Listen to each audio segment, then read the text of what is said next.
My name is Madeline, 33 years old, and I just drove 5 hours through freezing November rain only to be handed a stained catering apron the second I stepped through my childhood front door. My mother shoved a heavy stack of porcelain plates against my chest, her eyes glaring with undisguised contempt. She warned me not to breathe a word and ruin the night for my brother. He was about to pitch a $1 million merger to his new girlfriend, a high-powered venture capitalist from New York. They expected me to play the silent, invisible servant for the evening. But when his elegant, brilliant guest finally walked through the doorway, she did not look at my brother with loving eyes. She looked straight at the servant holding the plates, and she froze in absolute shock. What my family did not know was that I was the senior forensic accountant her firm had just hired to audit his fraudulent company.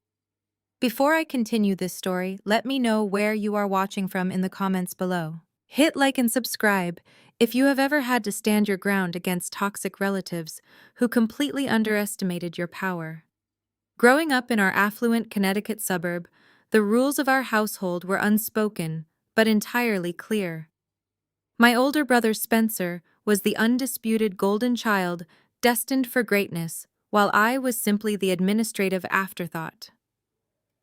I pulled my car into the driveway of the sprawling colonial house, my tires crunching on the pristine gravel. I had barely turned the lock on the heavy oak front door when Beatrice, my mother, descended upon me. She did not offer a warm hug. She did not ask about my grueling drive from the city. Instead, she practically threw a crumpled white apron at my face. "Put this on right now." Beatrice snapped, her voice carrying that familiar grating tone of absolute authority. "And take these to the kitchen. The caterers are running late, and I will not have Spencer looking like a fool in front of his new partner." I stood in the foyer, the cold wind from the open door still swirling around my ankles. I looked down at the stained apron, then back up at my mother. "I am not the hired help, Mother. I am an invited guest." Beatrice let out a harsh, mocking laugh that echoed off the vaulted ceiling. "A guest? Please, Madeline, you crunch numbers in a cubicle for a living. Spencer is about to secure a massive funding round that will set this family up for generations.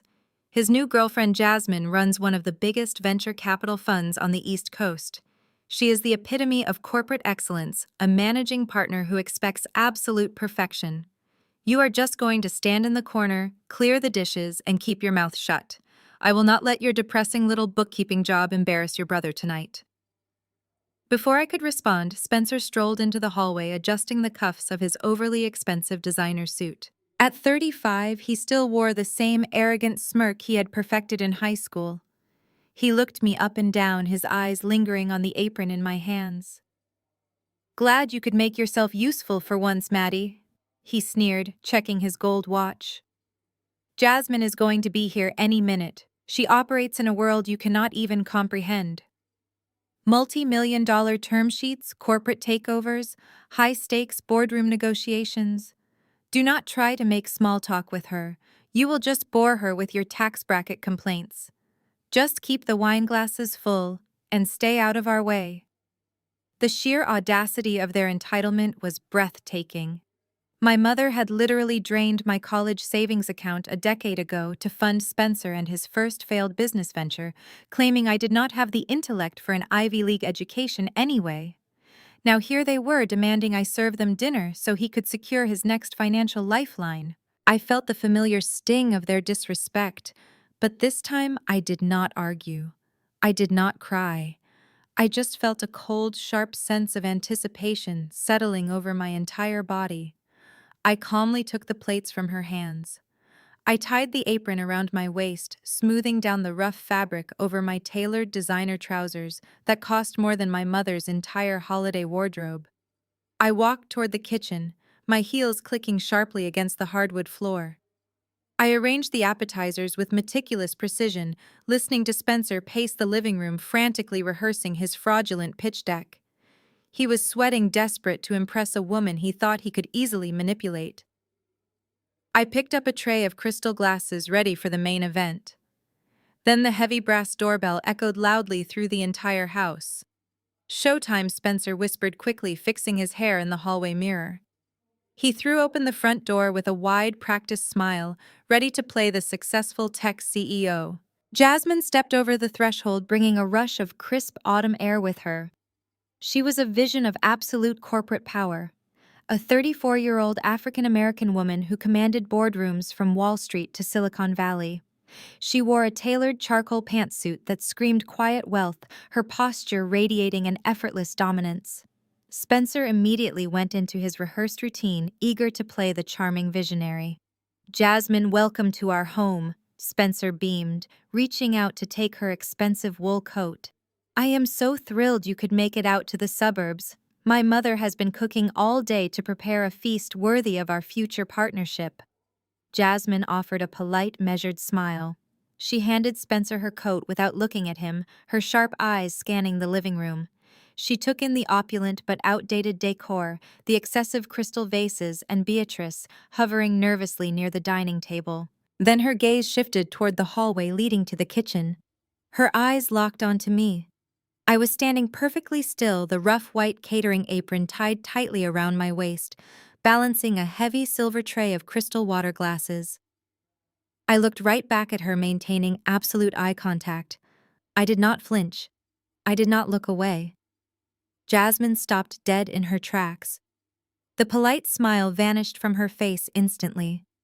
Her posture stiffened, and a look of profound confusion mixed with sudden sharp realization washed over her features. She did not blink. She just stared at the woman in the apron. Spencer noticed her sudden halt. He followed her line of sight and let out a forced, awkward chuckle, desperately trying to smooth over what he perceived as a high society faux pas. He thought she was judging the poor quality of our household staff. "Oh, please ignore the mess in the hallway," Jasmine Spencer said, stepping quickly into her line of vision to block her view of me. "That is just my younger sister, Madeline. She is a bit socially awkward, so we put her to work. She does some basic bookkeeping for a local firm, nothing you would ever need to concern yourself with. Maddie, hurry up and take those glasses to the kitchen. We have serious business to discuss tonight." Beatrice hurried forward, eager to validate her golden child and enforce my subordinate status. "Yes, Jasmine, do come in and sit down," my mother chimed in, glaring at me over Jasmine's shoulder. "Madeline is just helping out the caterers. She has never had the head for high-level strategy like Spencer does. We are just glad she found a little administrative job to keep her busy. It keeps her out of trouble. Now, can I get you a drink before we talk about Spencer's amazing new tech startup?" Jasmine did not answer my mother. She did not acknowledge Spencer's practiced, charming laugh. The temperature in the room seemed to drop 10 degrees. Slowly, Jasmine turned her head to look at Spencer. The raw intellect and predatory sharpness of a top-tier venture capitalist flared in her eyes. She looked at him not like a prospective romantic partner, but like a deeply flawed financial statement that she was about to thoroughly dismantle. Without uttering a single word to my brother, Jasmine stepped around him. She brushed past my mother completely, leaving Beatrice standing awkwardly with a forced smile frozen on her face. Her high heels clicked against the hardwood floor with deliberate, measured precision as she walked straight toward me. Spencer swallowed hard, his smile faltering completely. "Jasmine, the dining room is this way," he stammered, his voice cracking slightly as panic began to set in. He thought she was going to scold the help. He thought his perfect evening, his meticulously planned million-dollar pitch, was being ruined by my mere presence in the hallway. He reached out to grab her arm, then thought better of it, letting his hand drop uselessly to his side. Jasmine stopped 2 feet in front of me. She looked at the silver tray in my hands. She looked at the stained catering apron tied over my dark tailored trousers. And then she looked me directly in the eyes. The silence in the room was absolute. You could hear the antique grandfather clock ticking heavily in the corner. I gave her a very slight nod, giving her silent permission to blow this entire charade wide open. Jasmine let out a low, humorless exhale. She reached out and placed her hand over mine right on the edge of the silver tray. "Madeline," Jasmine said, her voice rich, powerful, and carrying perfectly across the silent room. She did not sound confused anymore. She sounded dangerously angry on my behalf. "What on earth are you doing wearing a catering apron?" Spencer rushed forward, his face pale, waving his hands frantically. Jasmine. I apologize, she really is just my useless sister. She does not know how to interact with people at our level. Please just ignore her. Jasmine whipped her head around her eyes, pinning Spencer to the spot like a spear. Your level? Jasmine repeated, her voice dripping with pure ice. She turned back to me, perfectly enunciating her next words so they echoed through my family's hollow house. Spencer. The woman holding your water glasses is not a basic bookkeeper. She is the senior partner. The word senior partner hung in the air like a guillotine blade. Spencer physically recoiled, his polished veneer shattering into a million pieces. His mouth opened and closed silently, unable to process the collision of his fabricated reality with the cold, hard truth. The tray of water glasses in my hands suddenly felt as light as a feather. I untied the stained catering apron from my waist, letting it drop to the floor right next to my brother's expensive Italian leather shoes. Jasmine did not break eye contact with Spencer. Her voice was terrifyingly calm, the kind of calm that precedes a massive corporate bloodbath. She crossed her arms over her tailored suit. Spencer, did you honestly think my venture capital firm was going to hand you a $20 million term sheet without running a microscopic background check on your operations? We do not write blank checks based on charming smiles and flashy presentations. When your Q3 financials flagged multiple anomalies, I hired the most ruthless forensic accounting firm in New York to audit your books. Spencer swallowed hard, the color draining entirely from his face. He looked at me, then back at Jasmine, his voice trembling. You hired Madeline, but she just does basic taxes. She is a low-level clerk. She is the senior forensic accountant overseeing your entire audit, Jasmine corrected sharply, her tone leaving absolutely no room for debate. She has been inside your company's servers for the past 3 weeks. She knows exactly where every single penny of your venture funding has gone. And frankly, the fact that you do not even know what your own sister does for a living tells me everything I need to know about your attention to detail. That was when Beatrice decided to intervene. My mother could not stand watching her golden child squirm. She marched forward, her face flushed with defensive anger, completely misreading the severity of the situation. She placed a protective hand on Spencer's arm and shot me a look of pure venom. Jasmine. Please, you must be terribly confused, Beatrice said, letting out a condescending laugh. Madeline has always had a highly active imagination. She likes to exaggerate her little administrative jobs to make herself feel important. It is a severe inferiority complex she has had since childhood because Spencer was always the gifted one. She probably lied on her resume to your firm. You cannot possibly trust a word she says about my son's business. She is just trying to sabotage him out of pure bitter jealousy. Jasmine slowly turned her gaze to my mother. The venture capitalist looked at Beatrice as if she were a fascinating, slightly repulsive insect. I watched the power dynamic shift entirely. My mother was used to bullying local neighborhood association members and country club wives. She was completely unequipped to handle a Wall Street apex predator. Mrs. Vance, Jasmine said, her voice dropping an octave. I do not get confused. I personally vetted Madeline's credentials. She holds dual master degrees in finance and criminal accounting. She has taken down 3 corrupt executives this year alone. Your daughter is a lethal weapon in the financial sector. The only person suffering from an active imagination in this room is the man standing next to you. Beatrice gasped, her hand flying to her chest in theatrical offense. She looked at Spencer, expecting him to defend her, to defend himself. But Spencer was paralyzed. The reality of his situation was finally crashing down on him. The sister he had forced to wear an apron and serve water was the exact same person holding the keys to his financial survival. He knew his books were dirty. And he suddenly knew that I knew it too. Spencer ran a shaking hand through his perfectly styled hair. He tried to force a smile, but it looked more like a grimace. Jasmine, let us just calm down. We can sit down, have some wine, and go over the numbers together. I can explain everything. Please let us move to the dining room. I saved the seat at the head of the table right next to me for you. He gestured desperately toward the elegant dining room where the table was set with our finest crystal and silver.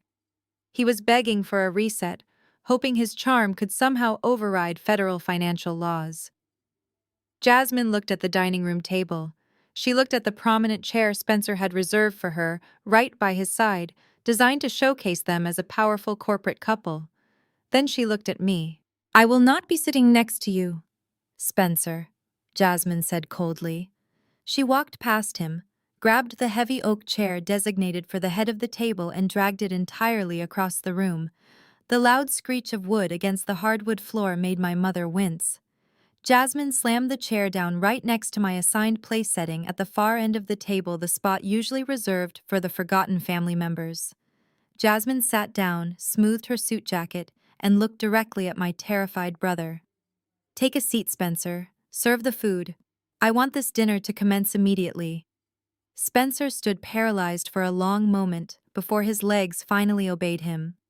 He slowly walked over to his original seat, now miles away from Jasmine, and collapsed into it like a man walking to his own execution. My mother, utterly desperate to salvage the wreckage of the evening, rushed into the kitchen and returned carrying a massive silver platter holding the roasted turkey. Her hands were shaking so violently that the serving utensils rattled against the metal. The dinner began in a state of suffocating tension. The only sounds in the grand dining room were the scraping of silver forks against fine china and the heavy, ragged breathing coming from my brother.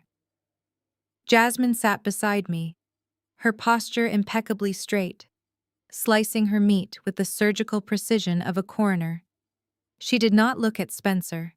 She did not compliment the meal.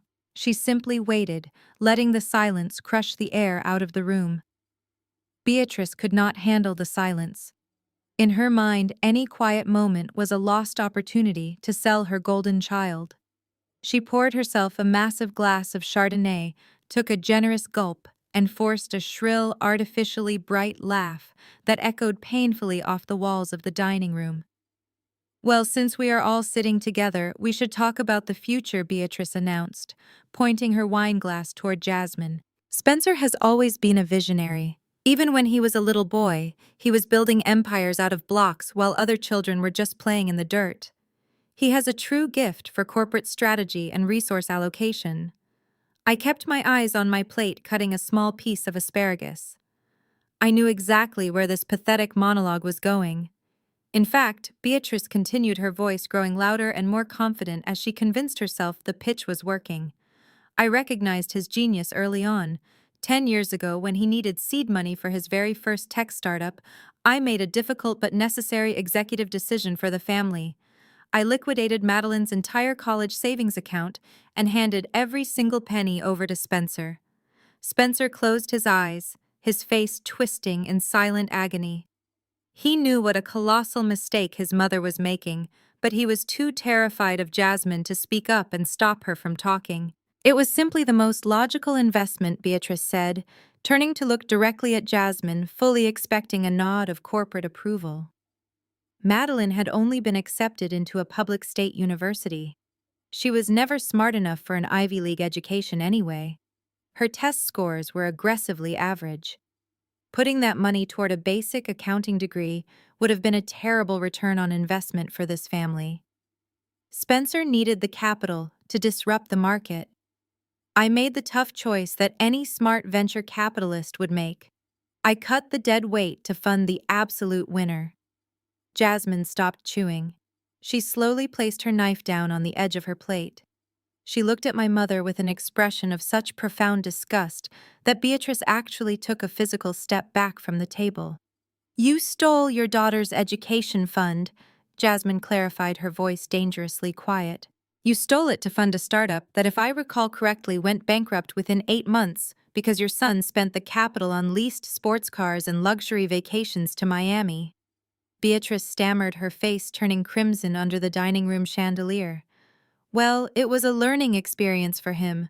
Every great entrepreneur has a failed venture under their belt. It taught him how to handle large sums of money. I let out a soft, genuine laugh. The sound cut through the suffocating tension like a razor blade.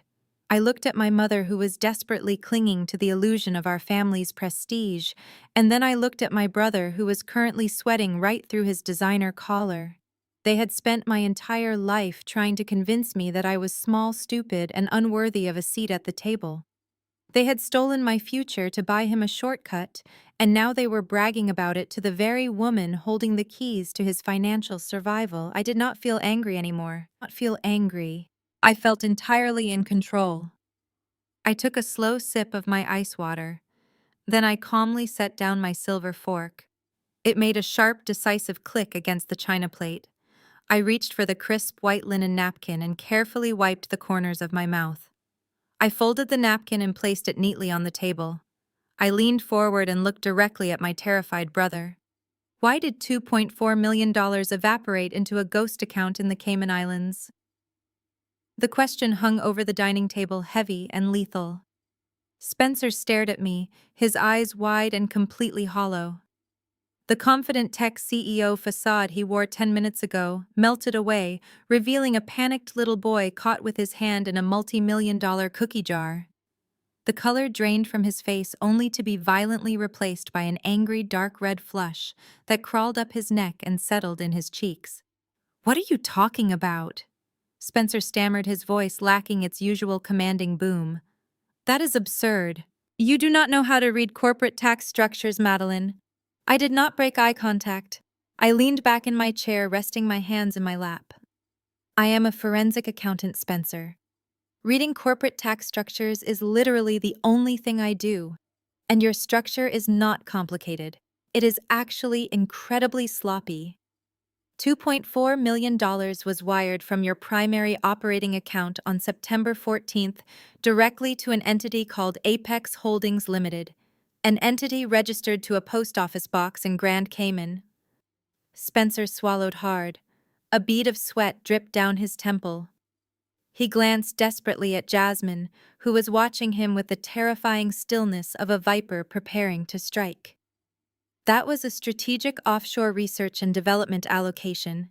Spencer spat out, his voice rising in volume as he scrambled for tech buzzwords. "It is a standard operational procedure for startups scaling into international markets. Jasmine knows this. Every major tech firm utilizes tax-efficient global jurisdictions. You are twisting standard business practices into some kind of conspiracy because you do not understand high-level finance." He slammed his fist down on the dining table. The heavy mahogany wood shuddered, and the fine crystal wine glasses rattled ominously. "I demand you stop this right now, Madeline. You are entirely out of your depth." I let him have his tantrum. When the crystal stopped rattling, I spoke in a quiet, measured tone that carried easily across the room. "Apex Holdings Limited has no employees, Spencer. It has no physical office. It has no products, no patents, and no operational history. What it does have is a single listed director named Gregory Thorne." "Gregory Thorne is not a software developer," I continued, my voice smooth and relentless. "He is a luxury yacht broker based in Miami. The exact same broker you tagged in a social media post 3 days after the wire transfer went through, standing on the deck of a brand new 70-foot cruiser. You did not allocate funds for offshore research and development. You stole your investors' seed money to buy yourself a floating party boat." The silence that followed was absolute. I had just laid out federal wire fraud in plain English, right over the roasted turkey. Jasmine slowly turned her head to look at Spencer. Her expression was completely unreadable, which made it infinitely more terrifying. "You are lying!" Spencer shouted, his voice cracking with pure desperation. He pointed a shaking finger at me. "She is lying, Jasmine. She fabricated this entire thing. I can show you the real books. She hacked into my system and manipulated the data." Before Jasmine could even open her mouth to respond, Beatrice erupted. My mother could not comprehend the financial terminology, but she understood the tone. She understood that her golden child was being cornered, humiliated, and stripped of his power. And in Beatrice's world, whenever Spencer failed, it was always my fault. She sprang up from her chair with terrifying speed. Her face was twisted into a mask of pure, irrational fury. She grabbed her oversized crystal wine glass, filled to the brim with expensive Chardonnay, and hurled it directly at me. The heavy glass narrowly missed my face by inches. It smashed violently against the hardwood floor right at my feet. Shards of sharp crystal exploded outward, scattering across the expensive Persian rug. Cold white wine splashed over the cuffs of my expensive tailored black trousers and slowly soaked deep into my Italian leather shoes. I did not flinch. I just looked down at the shattered glass, then slowly up at my mother. "You vindictive little girl!" Beatrice screamed, her voice tearing through the dining room. "You are trying to destroy him. You have always been jealous of him. From the day you were born, you could not stand that he was brilliant and you were nothing. You orchestrated this entire lie just to ruin his life because you have absolutely nothing going for yourself." Beatrice was hyperventilating now, clutching the edge of the dining table with white knuckles. She glared at me with genuine hatred. "Get out of my house," she demanded. "Get out now before I call the police and have you arrested." Jasmine did not even blink at my mother's screaming. She simply reached out, picked up her own pristine linen napkin, and dabbed a stray drop of wine from the polished mahogany table. When she finally spoke, her voice was dangerously low, carrying the weight of a seasoned executive who regularly dismantled billion-dollar corporations before lunch. "Sit down and be quiet," Beatrice Jasmine commanded. She did not raise her voice, but the sheer authority in her tone caused my mother to freeze mid-breath. "If you reach for a telephone to call the authorities tonight, the only person leaving this dining room in the back of a police cruiser will be your golden boy. Now sit down." Beatrice, trembling and entirely stripped of her perceived power, slowly sank back into her dining chair. She stared at Jasmine in sheer terror. Jasmine turned her attention entirely to my brother. Spencer was breathing heavily, his eyes darting frantically toward the front door, as if calculating his chances of making a run for it. But Jasmine leaned forward, lacing her fingers together, trapping him in her corporate crosshairs. "Let us put the theatrics aside and talk about the math," Spencer Jasmine said, her tone surgical and cold. "Your initial pitch deck claimed a monthly burn rate of $150,000. You stated you had an 18-month runway before needing Series A funding. But if $2.4 million was just suddenly wired to an offshore shell company in the Cayman Islands, your runway is not 18 months. Your runway is effectively zero. So explain the math to me. Where is the capital coming from to cover your payroll next week?" Spencer swallowed audibly. He tugged at his silk tie, suddenly looking as though he were suffocating. He opened his mouth, but instead of producing a coherent financial strategy, a jumble of desperate Silicon Valley buzzwords tumbled out. "Well, you see, Jasmine, we are operating in a highly agile synergistic paradigm," Spencer stammered, sweat now visibly shining on his forehead. "The offshore allocation was an aggressive bootstrapping maneuver to leverage decentralized assets. It allows us to pivot dynamically. The core infrastructure is sound. We just need your bridge capital to optimize the user acquisition funnel." Jasmine stared at him. The silence was agonizing. Even Beatrice looked confused by the sheer volume of meaningless jargon her son was spewing across the table. "A synergistic paradigm," Jasmine repeated flatly. "Spencer, you are not pitching an app to a group of naive college students in a dorm room. You are talking to a venture capital managing partner. You just used a string of buzzwords to avoid admitting that you do not even know how to read your own balance sheet. You have absolutely no business acumen. You are a fraud wearing a $5,000 suit." Spencer physically flinched as if he had been struck. His chest heaved. The grand illusion he had spent his entire life building, the genius entrepreneur narrative my mother had sacrificed my college education to fund, was being systematically dismantled over a plate of roasted turkey. He looked at Jasmine, realizing that his charm, his looks, and his practiced confidence were completely useless against her intellect. So he panicked. He realized he could not defend the numbers, so he decided to attack the source of the data. His eyes locked onto me wide with a manic, desperate energy. "You did this?" Spencer hissed, his voice trembling with rage. He pushed himself away from the table, his chair scraping violently against the hardwood floor. He pointed a shaking finger directly at my face. You could not stand seeing me succeed. You could not stand that Mom chose to invest in my future instead of your pathetic, mediocre life. I sat perfectly still, completely ignoring the white wine soaking into my leather shoes. I did not make the offshore wire transfer, Spencer. You did. I did no such thing, Spencer shouted, his voice echoing off the vaulted ceilings. He turned to Jasmine, his eyes wide and pleading for her to believe his desperate lies. Jasmine, you have to listen to me right now. She is a forensic accountant. She knows how to manipulate complex financial systems. She hates me. She has hated me since we were young children. She knew you were coming over tonight, and she orchestrated this entire thing to ruin my reputation. Beatrice gasped immediately, latching on to this new convenient narrative to save her son. Yes, she cried out, slamming her hand on the table. Madeline is a hacker. She set him up. Spencer leaned over the dining table, his face inches from mine, his breath hot and ragged. My own sister illegally hacked my personal laptop and fabricated all the fake evidence to frame me for wire fraud. Spencer let his voice break on the final word, dropping his head into his hands to complete the performance of a broken, betrayed man. He squeezed his eyes shut, forcing a single pathetic tear to roll down his cheek. He looked up at Jasmine, his expression a carefully constructed mask of profound sorrow. You have to understand the family dynamic we have been dealing with for decades, Jasmine. He pleaded, his voice trembling with manufactured emotion. Madeline has always been unwell. She is a pathological liar. She has this deep psychological obsession with destroying any happiness or success I manage to achieve. He stood up slowly, leaning against the table, as if the weight of my supposed betrayal was physically crushing him. When I graduated high school with top honors, she purposefully destroyed my valedictorian speech.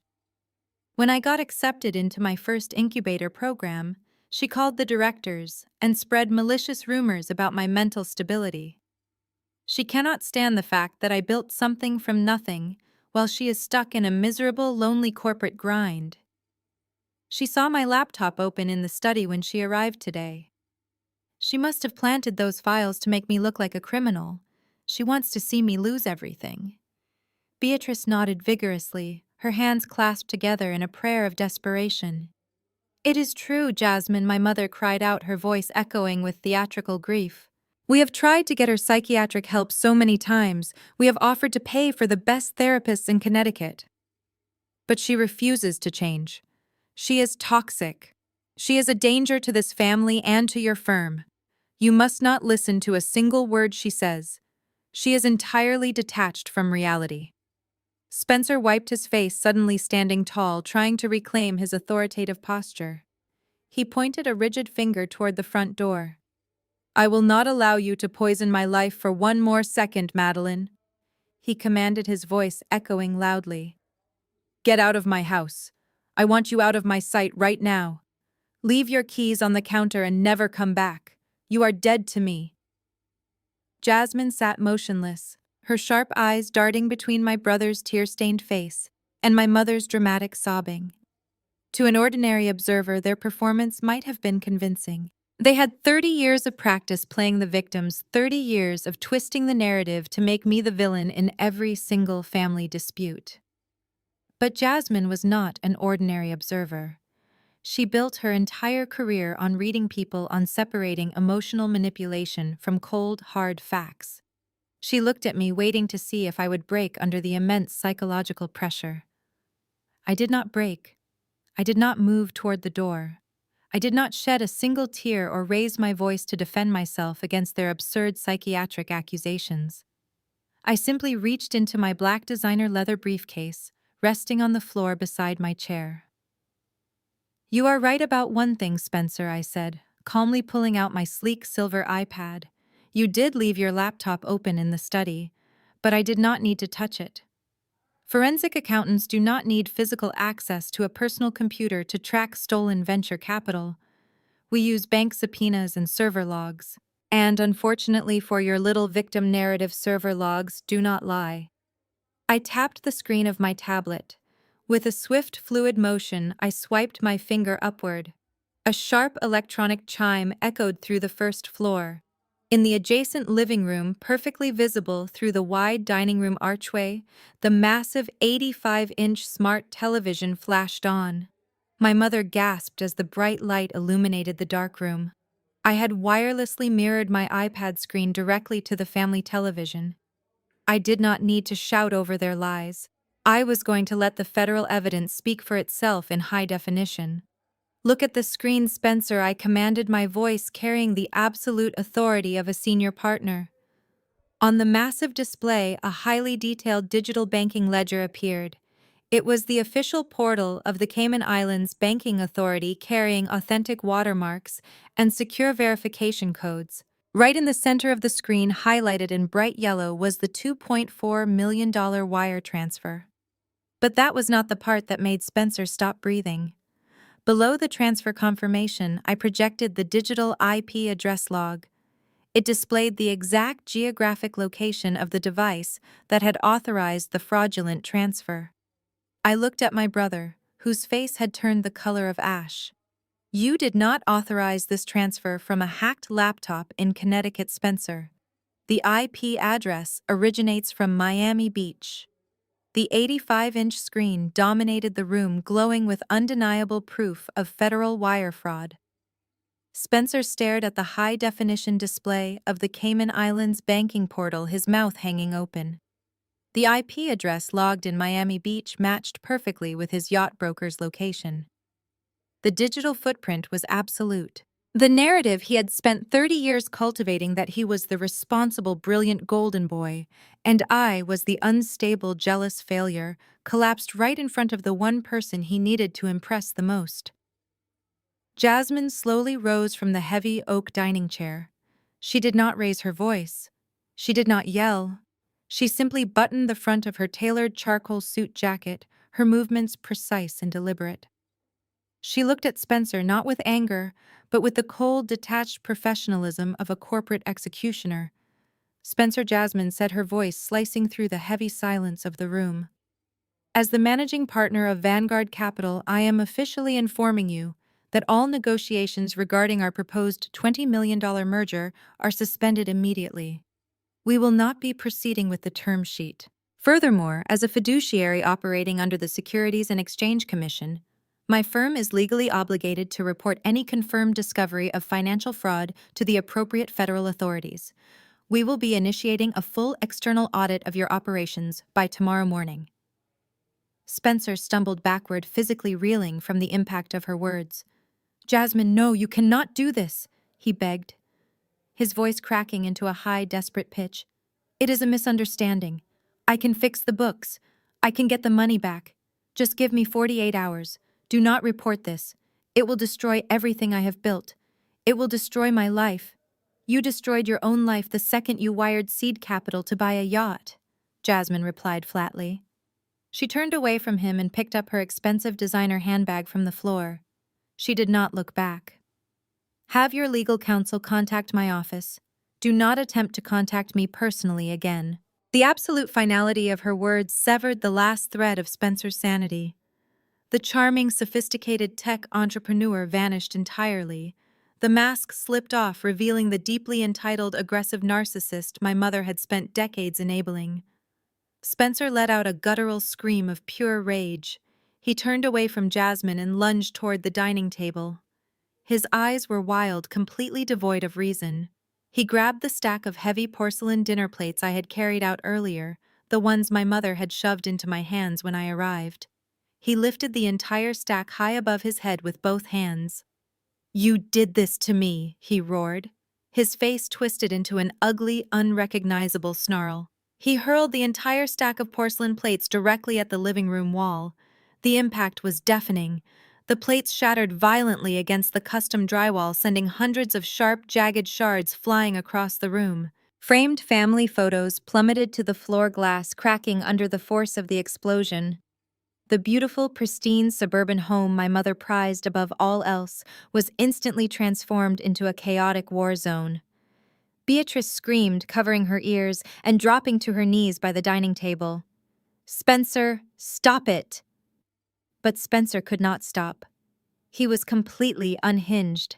He grabbed a heavy silver serving spoon and violently swept it across the dining table, knocking over crystal wine glasses, silver gravy boats, and bowls of hot side dishes. Food and wine splattered against the expensive wallpaper. He was destroying everything in his path, screaming obscenities, blaming me, blaming Jasmine, blaming the world for not recognizing his supposed genius. He kicked a dining chair so hard that the wooden leg snapped in half. I stood perfectly still watching my brother have a violent meltdown in a $5,000 suit. I did not flinch when a piece of broken porcelain skidded across the floor and hit my shoe. I just watched him tear down his own kingdom. Jasmine stopped at the front door. She did not run away in fear.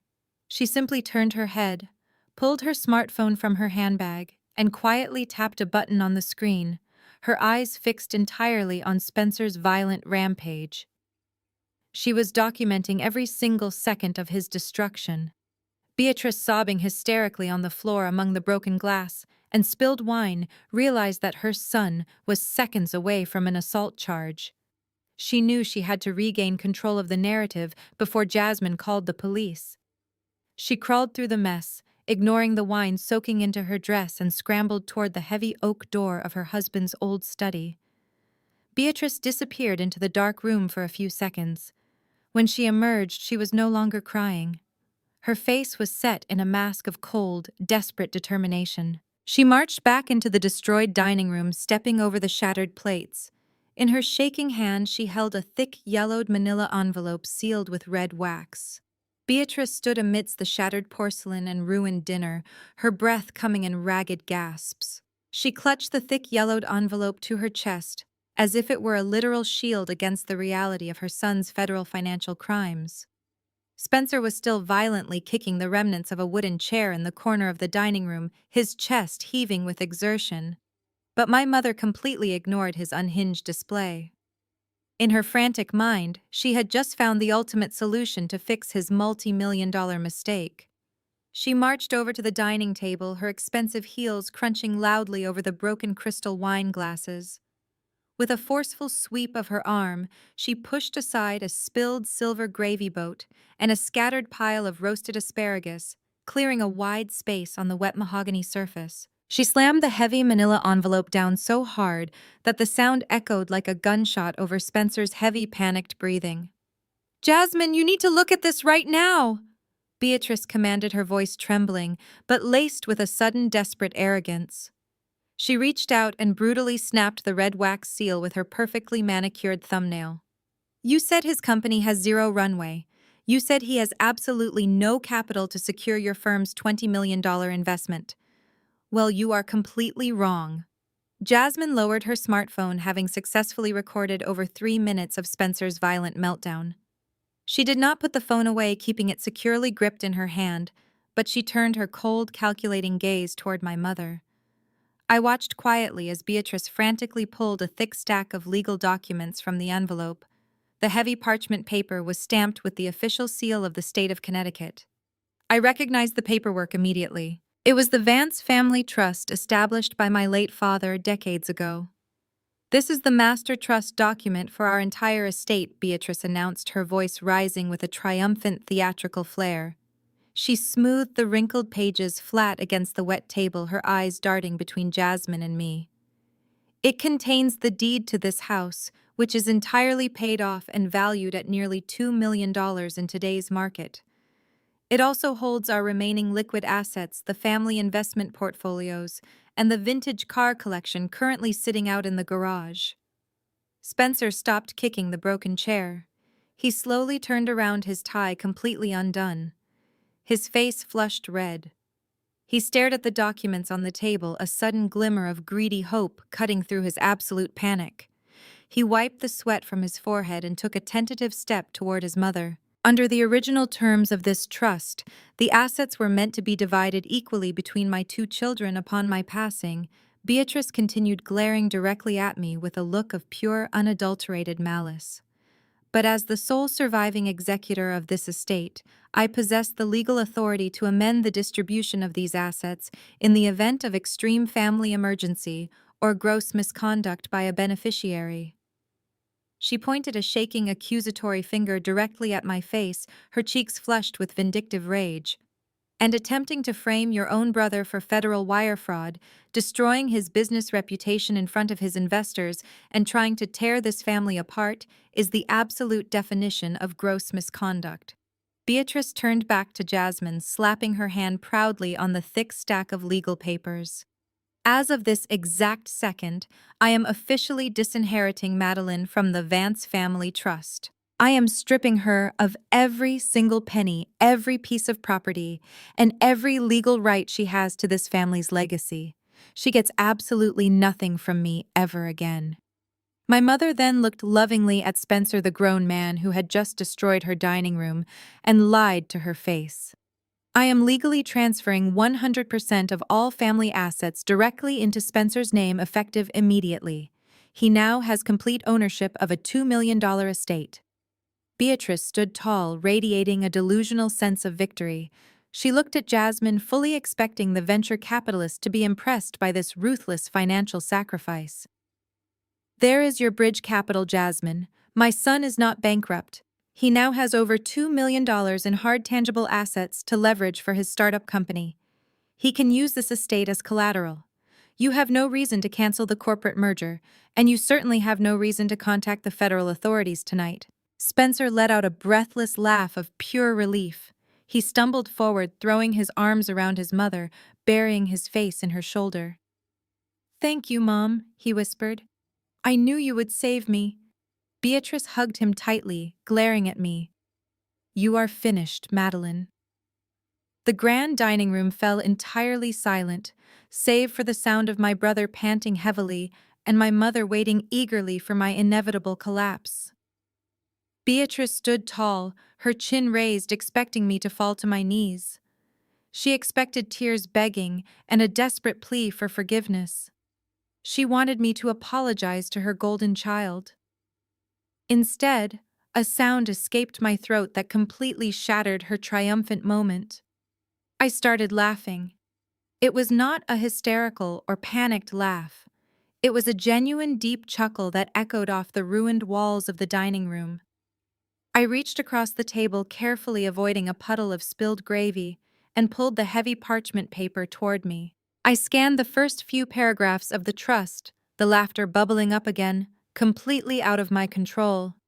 "Stop laughing," Beatrice shrieked, her face twisting from arrogant victory back to pure, unadulterated rage. She slammed her hand flat on the wet mahogany table. "There is nothing funny about this, Madeline. You are entirely cut off. You are walking out of this house with nothing but the clothes on your back. How dare you laugh at me after what you just tried to do to your brother tonight?" Spencer stepped forward, his fists clenched tightly at his sides. He was terrified of my reaction. He had expected me to be crushed, but my amusement unsettled him to his core. "You are sick, Maddie." He spat out, his voice trembling slightly. "Mom just legally stripped you of $1 million and you think it is a joke. Get out. We do not need you here anymore. I have the estate now. Jasmine and I can move forward without your toxic interference." I slowly looked up from the document. I placed the parchment gently back onto the table and folded my hands neatly over it. I looked at my mother, whose chest was heaving with indignation, and then at my brother, who was clinging to this piece of paper like a life raft. "You did not read the fine print, Mother," I said, my voice cutting through their anger like a scalpel. "You never were very good at understanding legal jargon, were you? You just saw the words executor and transfer, and assumed you held absolute power over my life." Beatrice scoffed loudly, crossing her arms defensively. "I had my lawyers draft that document 20 years ago. It gives me absolute discretionary power over the estate assets. I do not need to read the fine print.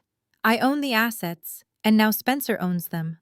I shook my head slowly, a pitying smile forming on my lips. "You do not own anything, Mother, and neither does Spencer." I picked up the second page of the trust document and held it up in the air. I cleared my throat and began to read aloud, making sure my voice carried perfectly to where Jasmine was standing by the front door. Section 4, paragraph B of the family trust I read clearly. The executor may transfer real property to a designated beneficiary provided that said property is transferred free and clear of all liens, mortgages, encumbrances, or third-party claims. Any attempt to transfer encumbered property under the guise of this trust shall render the transfer immediately null and void. I lowered the paper. Beatrice stared at me, her brow furrowed in deep confusion. She looked at the dense paragraphs of legal text, as if they were written in a foreign language. Her entire life, she had relied on men like my father to handle the complicated financial details, while she simply enjoyed the social privileges of wealth. She did not understand the legal terminology. She just knew that I was not acting like a defeated woman. "What does that even mean?" Beatrice demanded, her voice shrill. "The house is completely paid off. Your father and I paid the final mortgage installment 12 years ago. There are no liens on this property. It is free and clear, so the transfer to Spencer is perfectly legal." I did not look at my mother when I answered. I slowly turned my head and locked eyes with Spencer. He had stopped moving entirely. The temporary relief he felt just moments ago vanished into thin air. The color that had briefly returned to his face drained away again, leaving him looking like a ghost in a ruined designer suit. He understood exactly what I had just read. He understood the lethal trap his mother had inadvertently sprung on him by bringing out the trust document. I leaned forward, my voice dropping to a harsh, unforgiving whisper that somehow filled the entire room. "The house is supposed to be free and clear, Mother," I said, keeping my eyes fixed dead on my brother. "That was the condition of the trust. But I am a forensic accountant, and I do not just audit venture capital funds. When I saw Spencer wiring money offshore, I ran a full asset check on his entire portfolio. The house is not free and clear, Mother. There is a massive high-interest shadow mortgage placed on this exact property." Beatrice stared at me, her eyes darting as if trying to solve a complex puzzle. She looked down at the parchment paper under my hands, then over at her son. A nervous chuckle escaped her throat as she attempted to dismiss my statement. "That is completely impossible," Beatrice stated, waving her hand in the air. She took a slow, deliberate step toward the head of the dining table, her confidence artificially reinflated by her own desperate denial of the reality unfolding around her. "I have the original deed right here. I know exactly what our financial situation is. Your father and I worked too hard to secure this estate for you to invent a fictional mortgage. The house is fully paid off. There is no shadow mortgage. You are just trying to sound intimidating in front of Jasmine." She turned to Spencer, extending her hands, expecting him to join her in laughing off my claim. "Tell her, Spencer. Tell your sister how absurd she sounds right now. Tell her that this house belongs entirely to us, and that her accounting tricks cannot change the facts." But Spencer did not laugh. He did not step forward to agree with our mother's desperate pleas. He did not utter a single word of defense. Instead, the golden child was slowly backing away. His polished leather shoes scraped against the hardwood floor, inching backward toward the front door. The vibrant red flush of anger that fueled his destructive tantrum was entirely gone. His face was the color of old parchment. He looked like a man who had just stepped on a landmine waiting for the detonation. His eyes were wide, fixed entirely on the floor, unable to meet my gaze or his mother's expectant look. "Spencer." Beatrice said, her voice faltering as she registered his physical retreat. Her smile dropped as a cold sense of dread began to pool in her stomach. "Why are you backing up? Tell her she is wrong. We own this house." Spencer swallowed hard, the sound audible in the heavy silence. He reached up with a trembling hand and loosened his silk tie even further, pulling at his collar as if he were choking on the very air in the room. I leaned back, resting my arms comfortably on the armrests. I let the silence stretch, allowing Beatrice to watch her son's cowardly physical reaction. The truth was written in every line of his terrified posture. A shadow mortgage is a term used in the financial sector to describe a loan acquired through an unregulated private lending institution. I explained calmly, my voice cutting through the thick tension. These are not traditional banks, Mother. They are predatory lenders who provide massive amounts of liquid capital instantly. They do not care about credit scores or business plans. They only care about collateral. The collateral they require to approve these massive loans is always tangible, highly valuable hard assets. Specifically, they want prime real estate. Beatrice slowly turned her head back to look at me. The arrogant fire in her eyes was dimming, replaced by a terrifying uncertainty. She looked at the trust document on the table, then back at Spencer, who had now backed himself entirely against the living room wall. These private lenders charge exorbitant interest rates. I continued smoothly, painting the grim financial picture with absolute precision. They expect the borrower to default.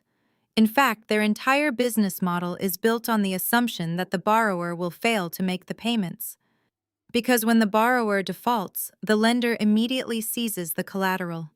It is a highly efficient way to acquire multi-million-dollar properties for a fraction of their market value. Beatrice raised a shaking hand to her mouth. She took a step toward her son, her high heels crunching over the broken crystal wine glasses scattered across the floor. "Spencer, look at me," she pleaded, her voice cracking with raw panic. "What is she talking about? Tell me she is making this up. Tell me you did not touch the deed to this house." Spencer pressed his back against the wall, his chest heaving. He looked like a trapped animal.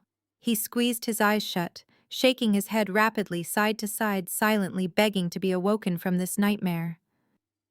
Jasmine had not moved from the doorway. She had watched the exchange with the sharp gaze of a predator observing wounded prey. She lowered her smartphone, slipping it into her handbag.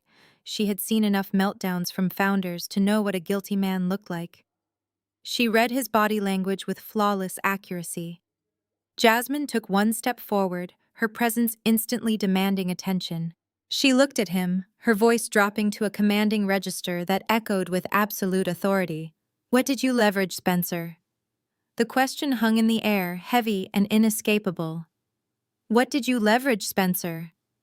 Jasmine asked again, her voice completely devoid of sympathy. She already knew the answer, but she wanted to hear him say it aloud in front of the mother who had enabled him. Spencer looked at the powerful woman he had spent weeks trying to impress. He saw the cold disgust in her eyes and finally understood that there would be no $20 million bailout. There would be no merger. Vanguard Capital was not going to save him. The elaborate corporate fantasy he had built for himself was completely dead. The realization did not bring him to a place of remorse or accountability. Instead, it triggered a massive explosion of pure narcissistic rage. He pushed himself off the wall, his chest heaving as he scanned the ruined dining room. His wild eyes bypassed me entirely and locked onto our mother. Beatrice was still standing near the head of the table, clutching the now useless trust documents in her trembling hands. "I leveraged the house." Mom, Spencer screamed, his voice cracking violently. "I leveraged this massive, empty, pointless house because you did not give me enough cash to keep my company afloat." Beatrice physically recoiled as if he had struck her across the face. Her mouth opened, but no sound came out.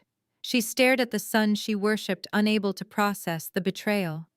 "Do not look at me like that," Spencer roared, stalking toward her, kicking a broken crystal wine glass out of his path.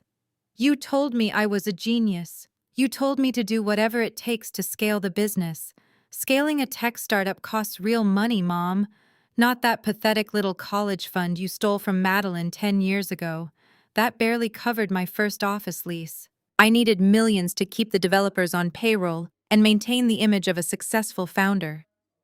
He was pacing now like a cornered animal. "When the venture capital market dried up last year, traditional banks laughed me out of their offices," Spencer continued. "They wanted to see actual revenue and profit margins.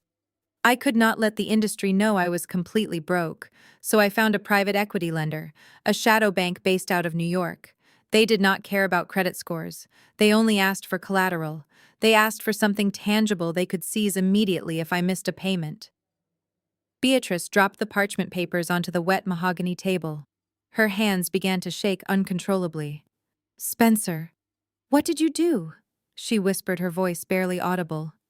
"I took out a $3 million shadow mortgage against the estate," he confessed, throwing his arms wide open in twisted defiance.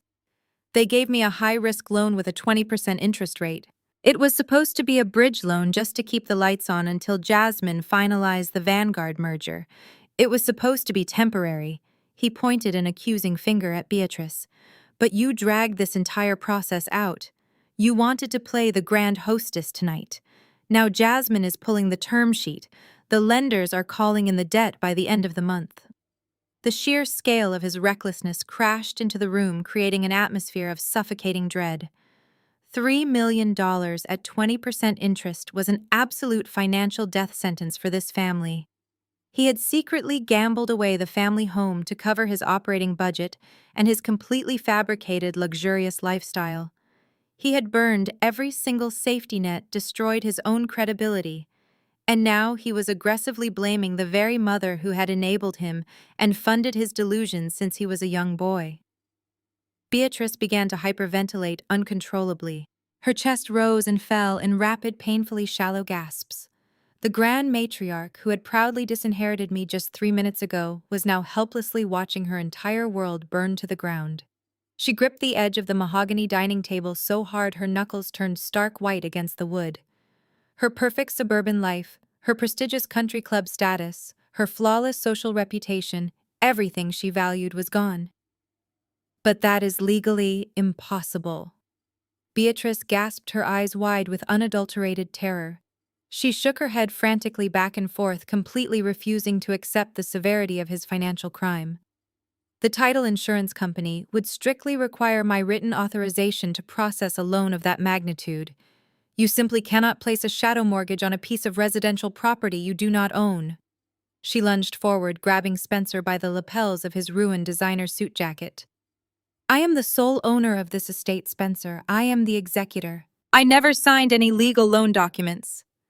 Spencer looked down at his mother's hands, gripping the lapels of his ruined suit. There was no affection left in his eyes. There was no guilt.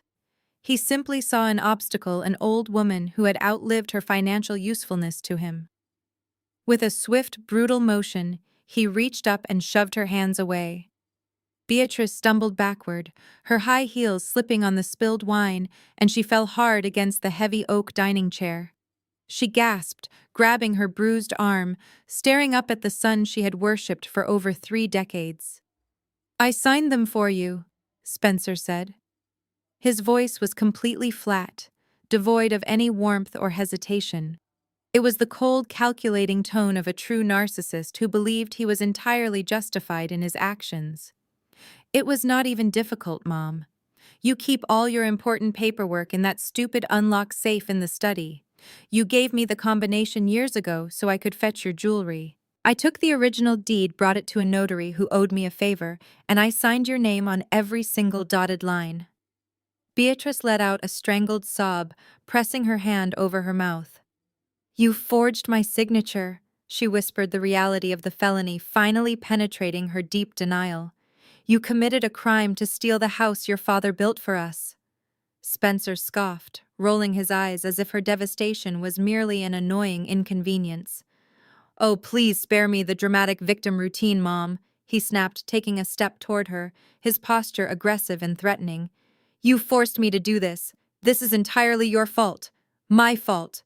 Beatrice cried out, her voice breaking. "Yes, your fault." Spencer roared, the veins bulging in his neck. "You raised me to be a king. You paraded me around your country club friends, bragging about my genius, demanding that I become a tech billionaire so you could look good. You wanted the prestige, the magazine covers, and the bragging rights.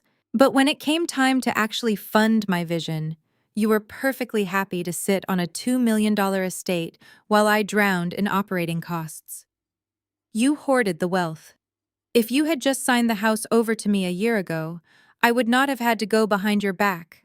I had to forge your signature because you were too selfish to give me what I deserved." The ultimate betrayal hung in the air, heavy and suffocating. Beatrice sat frozen on the floor, the shards of broken crystal digging into her knees. The illusion of the perfect golden child shattered into a million irreparable pieces. Spencer did not love her. He never had. He only loved what she could provide for him.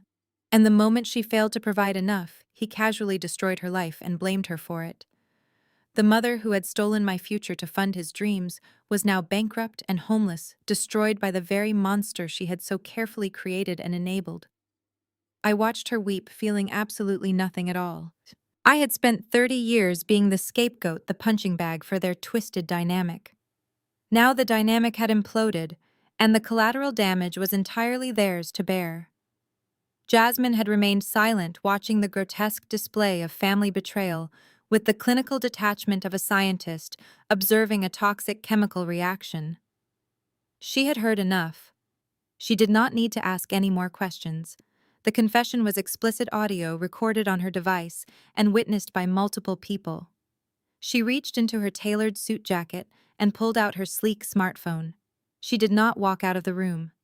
She stood right in the center of the ruined dining area, directly in front of Spencer, and tapped the screen. She pressed the speakerphone button and turned the volume all the way up to maximum.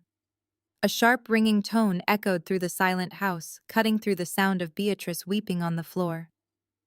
After 2 rings, a crisp, professional male voice answered. Vanguard Capital Legal Department. This is Attorney David speaking. Jasmine kept her eyes locked entirely on my terrified brother.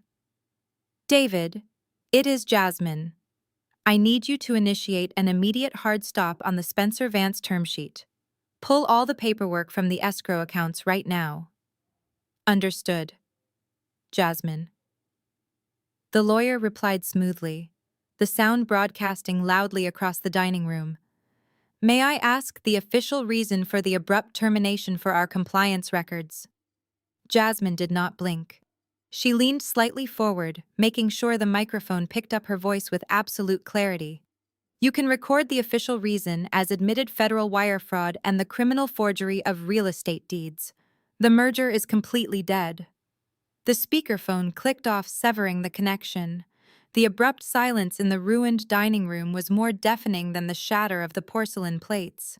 Jasmine casually slipped her sleek smartphone back into her tailored jacket pocket, her face a mask of absolute indifference. She had just effectively signed Spencer's corporate death warrant, and she looked as though she had simply crossed an item off her grocery list.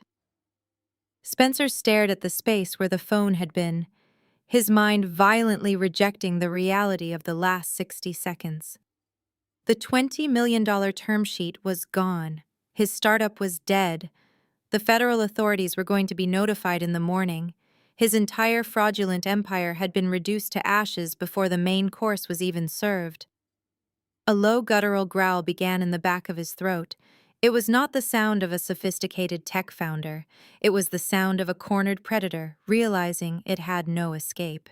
He raised his head, his eyes locking onto Jasmine with a terrifying predatory intensity. You vindictive bitch, Spencer hissed, his voice vibrating with pure malice. He lunged forward. His polished leather shoes kicked aside the broken dining chair as he closed the distance between them.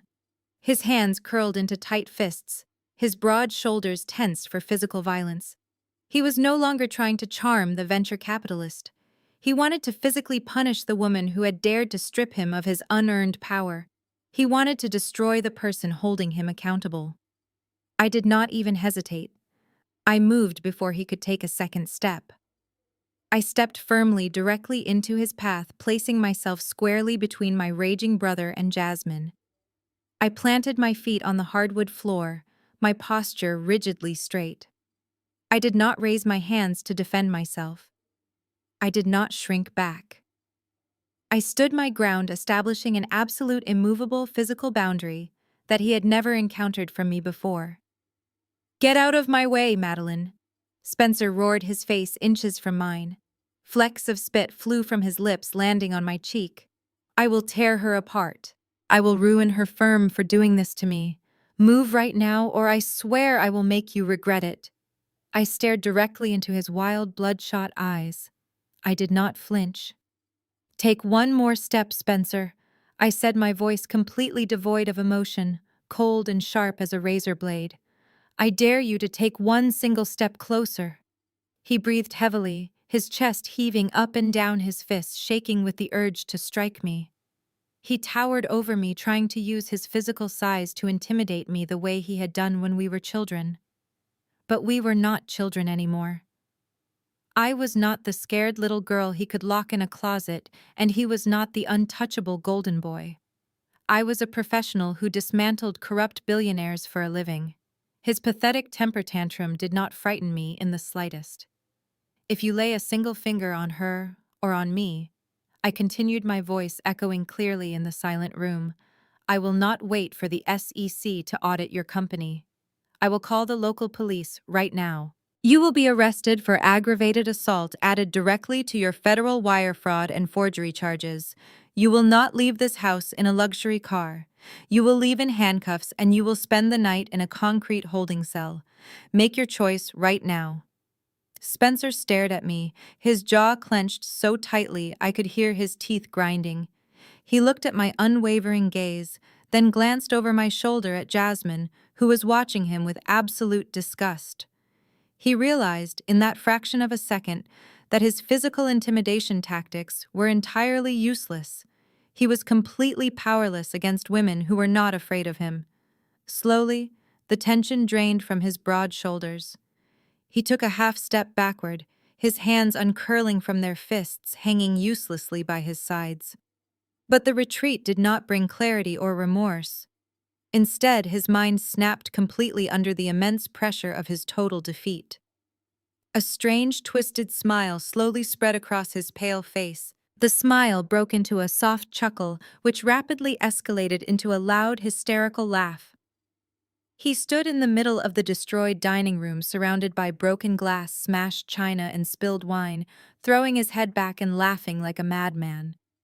Beatrice whimpered from the floor, terrified by the unhinged sound coming from her favorite child. "You think you won?"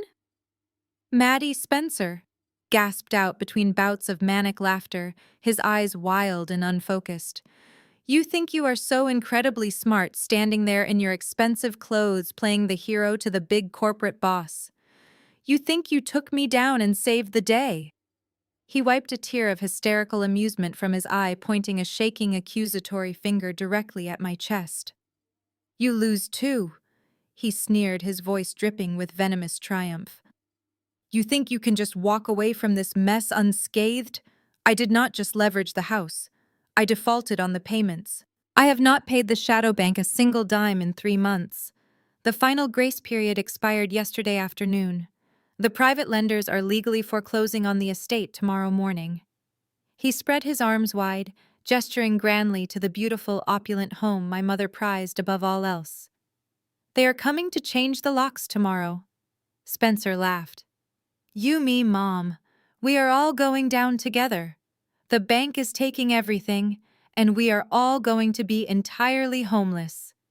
The echo of Spencer's hysterical laughter faded into the vaulted ceilings of the ruined dining room, leaving behind a silence so heavy it felt difficult to breathe.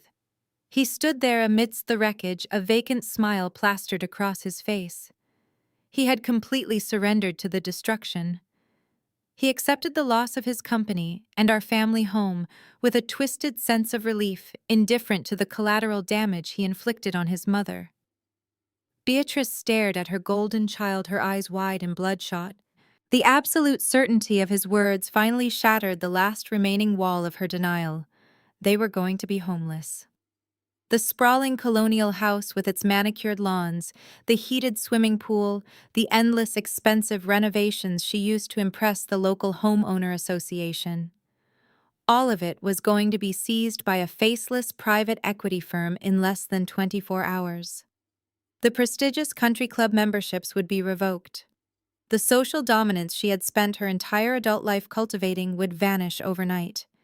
She would be exposed to her wealthy friends as a total fraud, a bankrupt woman whose genius son was nothing more than a common criminal who forged her name.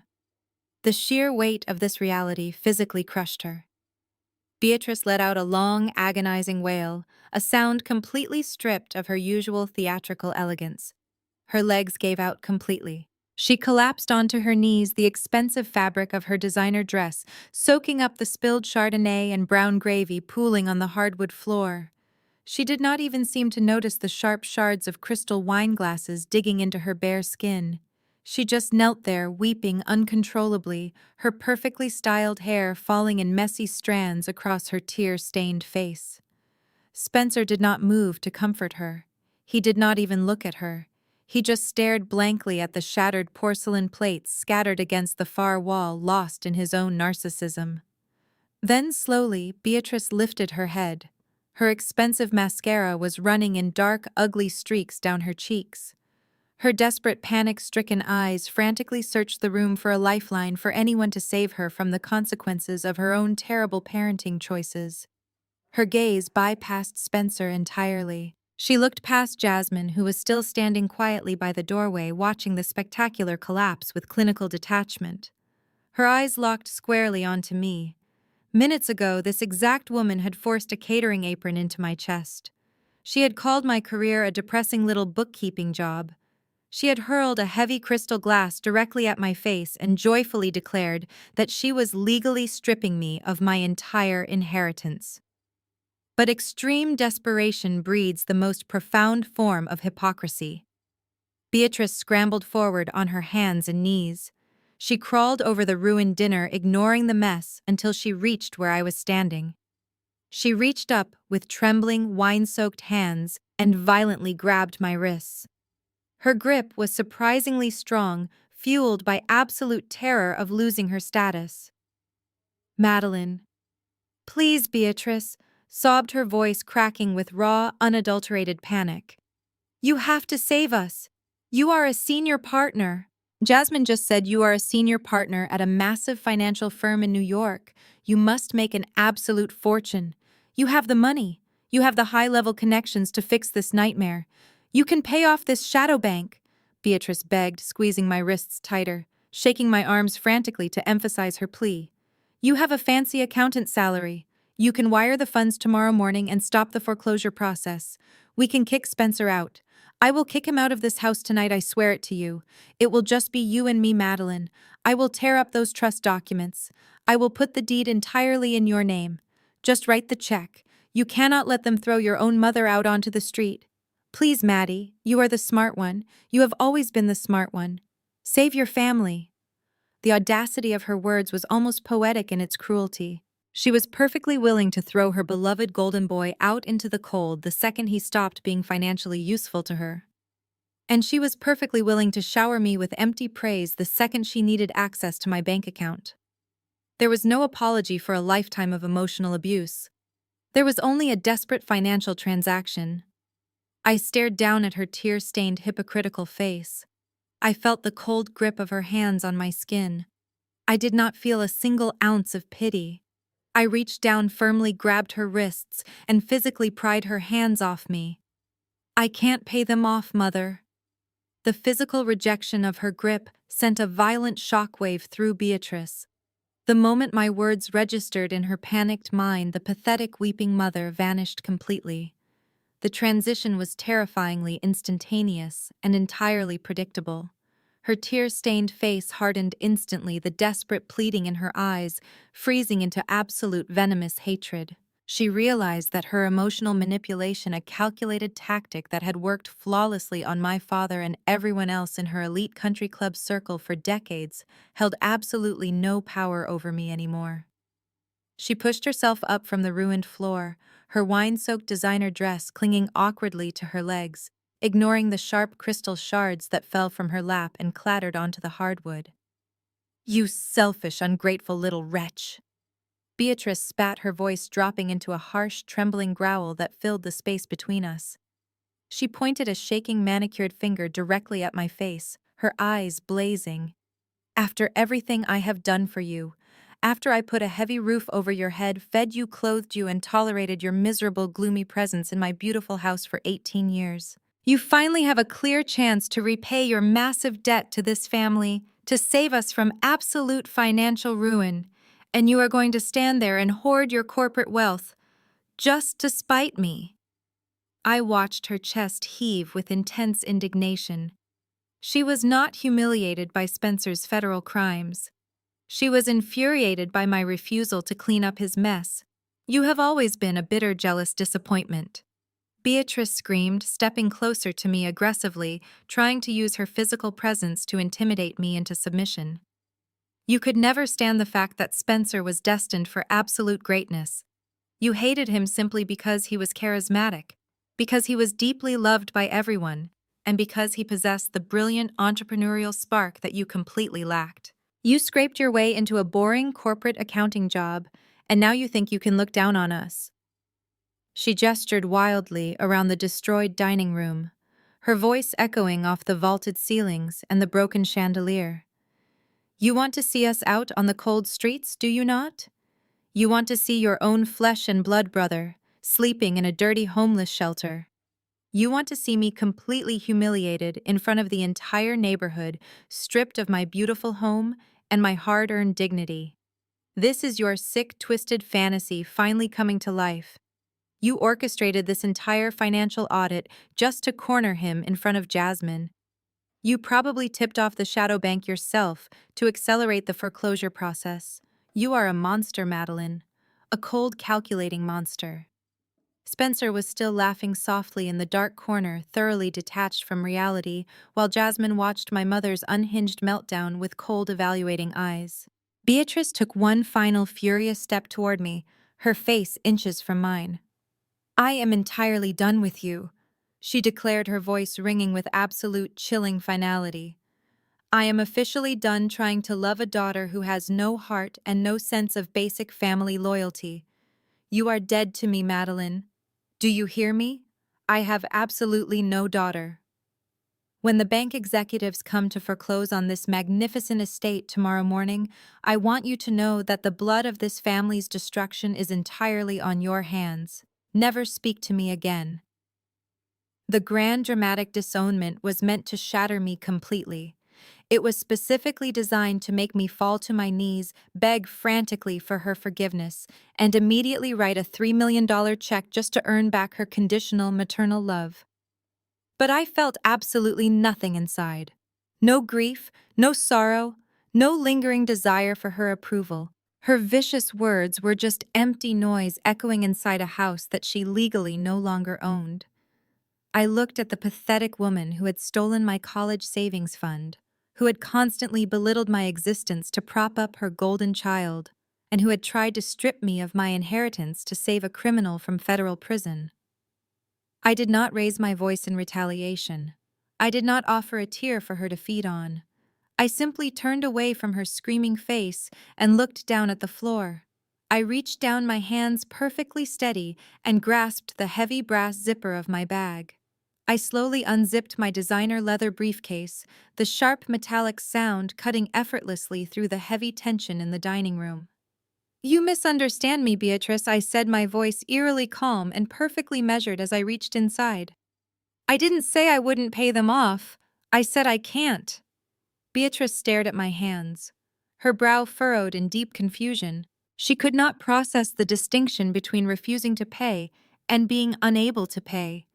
In her mind, my corporate salary was an endless well of liquid cash that existed solely to rescue her golden child.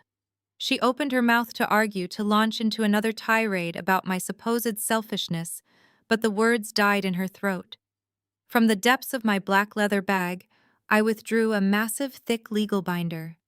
It was bound in heavy, dark leather and secured with a bright red tag, the universal corporate indicator for an executed financial foreclosure. Etched into the center of the dark cover in crisp gold foil lettering was the logo of Aegis Capital Lending. I held the heavy binder in my hands for a brief moment, letting the weight of it anchor me entirely to the present reality. This was the grand culmination of months of silent, meticulous work. This was the inescapable trap my older brother had so arrogantly walked right into. I did not hand the binder to my mother. I stepped past her kneeling form and walked closer to where Spencer was standing. He had stopped laughing. The manic energy that had fueled his destructive tantrum evaporated the second he saw the gold lettering on the cover. He recognized the logo immediately. It was the logo printed on the top of the loan documents he had forged. It was the exact name of the shadow bank that was coming to seize his home tomorrow morning. I held the binder out over the ruined floor. I let go. The heavy leather-bound document fell with a loud, sickening thud, landing squarely on top of the shattered porcelain dinner plates right at Spencer's feet. A fine cloud of white dust rose from the broken china. "That is your shadow mortgage, Spencer," I said, my voice echoing in the silent room. "That is the complete financial record of the $3 million bridge loan you secured at a 20% interest rate. It contains every forged signature, every falsified asset declaration, and the official notice of default that was finalized yesterday afternoon." Spencer stared down at the binder, as if it were a venomous snake preparing to strike. He took a small step backward, his eyes wide with a new, distinct kind of terror. "How do you have that?" he whispered, his voice trembling so badly he could barely form the words. "Those are highly confidential internal bank documents. You are just a forensic accountant for Vanguard. You cannot legally access the private loan files of an entirely different lending institution." I smiled. It was not a warm smile. It was the cold, calculated smile of an executioner finally pulling the lever. "Pick it up, Spencer," I commanded. He shook his head rapidly, his hands raised defensively in front of his chest. "No, I am not touching that."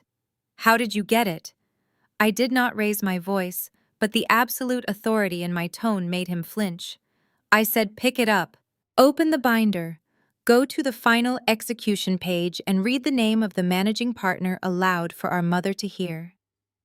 Read the exact name of the person who personally approved your fraudulent loan." Beatrice scrambled to her feet, her wine-soaked dress clinging awkwardly to her legs. "Spencer, what is she talking about?"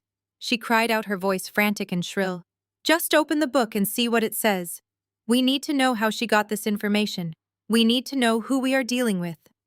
Spencer slowly lowered himself to his knees amidst the broken glass. His hands were shaking violently as he reached out and touched the dark leather cover. He flipped the heavy cover open. He bypassed the hundreds of pages of dense, suffocating legal jargon, his sweaty fingers fumbling wildly as he turned to the very last section of the massive file. The ultimate signature page. The specific page that legally bound his fraudulent loan to the shadow bank and permanently sealed his fate. He stared at the page. His eyes frantically scanned the black ink. Suddenly, his breathing stopped completely. His entire body went incredibly rigid. The remaining color drained from his face so fast he looked as though he might pass out right there on the ruined dining room floor. His eyes widened to an impossible degree, locked onto a single printed line at the bottom of the page.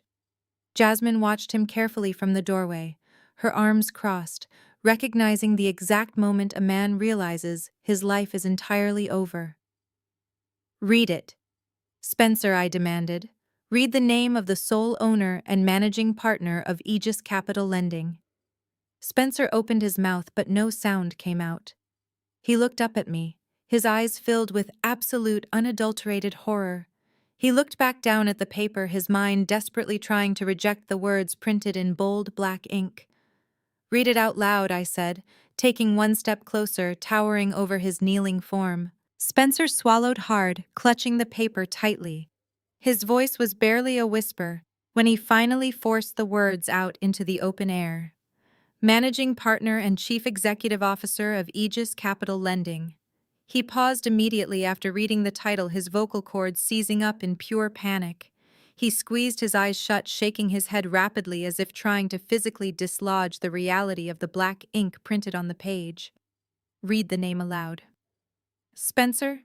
I repeated, my tone completely devoid of any mercy or familial warmth. "Madeline." He choked out, his voice cracking violently in the middle of the word. "Madeline Vance." The thick leather binder slipped from his trembling hands and crashed onto the hardwood floor, sending another spray of fine porcelain dust into the heavy air. He slumped backward onto his heels, completely defeated by the sheer magnitude of his own catastrophic failure. Beatrice froze in place. Her hands, still dripping with spilled wine and brown gravy, hovered uselessly in the air. She looked frantically from the fallen binder on the floor to my face, her mind violently rejecting the information she had just heard. What did he just say? She demanded, her voice shrill, defensive, and trembling with fear. Madeline, what kind of sick forgery is this? You do not own a private equity bank. You are just a corporate accountant. You do not have $3 million to lend to anyone in the corporate sector. I turned my cold gaze to my mother, watching her perfect suburban world completely shatter before my eyes. You never actually asked what I do at Vanguard Capital, Beatrice. You just assumed I pushed papers in a cubicle because it fit your narrative perfectly. I am a senior forensic accountant, yes, but I am also a managing equity partner. I track hidden corporate assets and I personally manage high-yield distressed debt portfolios. 3 years ago, I established Aegis Capital Lending as a highly specialized private equity subsidiary. I looked back down at Spencer, who was staring at the ruined floor with hollow, lifeless eyes. When your ridiculous tech startup began hemorrhaging massive amounts of cash 6 months ago, I knew you would exhaust your traditional credit lines very quickly. I knew you would panic and look for unregulated shadow loans to maintain your pathetic facade of success. So I made absolutely sure my firm was the very first one your shady loan brokers contacted. I personally underwrote the $3 million you so desperately needed to keep playing CEO. Beatrice let out a strangled, desperate gasp, stumbling backward until she hit the edge of the mahogany dining table. You gave him the money, she whispered, her eyes suddenly wide with a mixture of terror and sudden delusional hope. Then you can just forgive the loan, Madeline. If it is your company, you can just cancel the debt right now. We do not have to lose the family house to the bank. I let out a harsh, unforgiving laugh that echoed through the room. Cancel the debt. Mother, you still do not understand a single thing about how the real business world operates. I did not give him that vast sum of money to save his company. I gave him that money to trap him. I took a deliberate step closer to where Beatrice was leaning weakly against the dining table. I gave him enough rope to hang himself. I knew he did not have the liquid assets to secure a private loan of that magnitude. I knew he would be forced to leverage this massive estate. And I knew beyond a shadow of a doubt that he would forge your signature to get his hands on the cash. He is exactly the greedy, entitled monster you raised him to be. I just provided the legal paperwork. Spencer covered his pale face with his shaking hands, letting out a pathetic, muffled sob that echoed loudly. He finally understood the absolute, inescapable scope of his crushing defeat. He had spent his entire life thinking he was the smartest person in the room, constantly looking down on me, treating me exactly like the family servant. All the while I was holding the invisible strings, patiently waiting for the perfect moment to finally pull them tight and watch him fall. I looked around the ruined dining room. I looked at the shattered, crystal-stained wallpaper and broken chairs scattered everywhere. This house was a monument to Beatrice's vanity and Spencer's arrogance. It was the physical manifestation of my childhood. Now I owned it. Legally, completely, and permanently. The grand dining room went dead silent, leaving only the sound of my brother weeping on the floor. I looked down at him and smiled. You didn't borrow money from a faceless bank, Spencer. You borrowed it from me. Spencer stopped weeping. The sheer shock of my statement acted like ice water thrown directly into his face. He stared up at me from his position on the ruined floor, his breath hitching in his throat. Beatrice stood completely paralyzed beside the dining table, her mind struggling to process the monumental shift in power. For my entire life, she had controlled the narrative. She had held the purse strings and the family home over my head as tools of manipulation. Now she was looking at the woman who held the deed to her entire existence. You did not borrow money from a faceless institution, I repeated, ensuring every single syllable landed with maximum impact. You borrowed it from Aegis Capital. You borrowed it from my firm. I took a slow step around the shattered porcelain, positioning myself so I could look down at both my brother and my mother. It really was not difficult to track your downward spiral, Spencer. You left a digital trail of desperation across the entire financial sector. When traditional banks rejected your requests for credit extensions 6 months ago, you started shopping your garbage financials to the private equity markets in New York. You were completely frantic. You needed cash to maintain your bloated payroll and your ridiculous leased sports cars. My risk assessment team at Vanguard monitors distressed debt applications across multiple high-yield lending platforms. I explained smoothly, watching his eyes widen with terror as I laid out the mechanics of his downfall. Your file was flagged by an automated system and brought to my desk. Any other underwriter would have taken one look at your fabricated revenue projections and thrown your application directly into the shredder. You had no real product, no user base, and no viable strategy. You were a walking liability. Beatrice gasped, clutching the edge of the table. You knew he was failing, she whispered, her voice laced with venom. You knew he was in trouble and you did not warn us. Warn you? I laughed softly. Mother, he is a 35-year-old man pretending to be a tech visionary.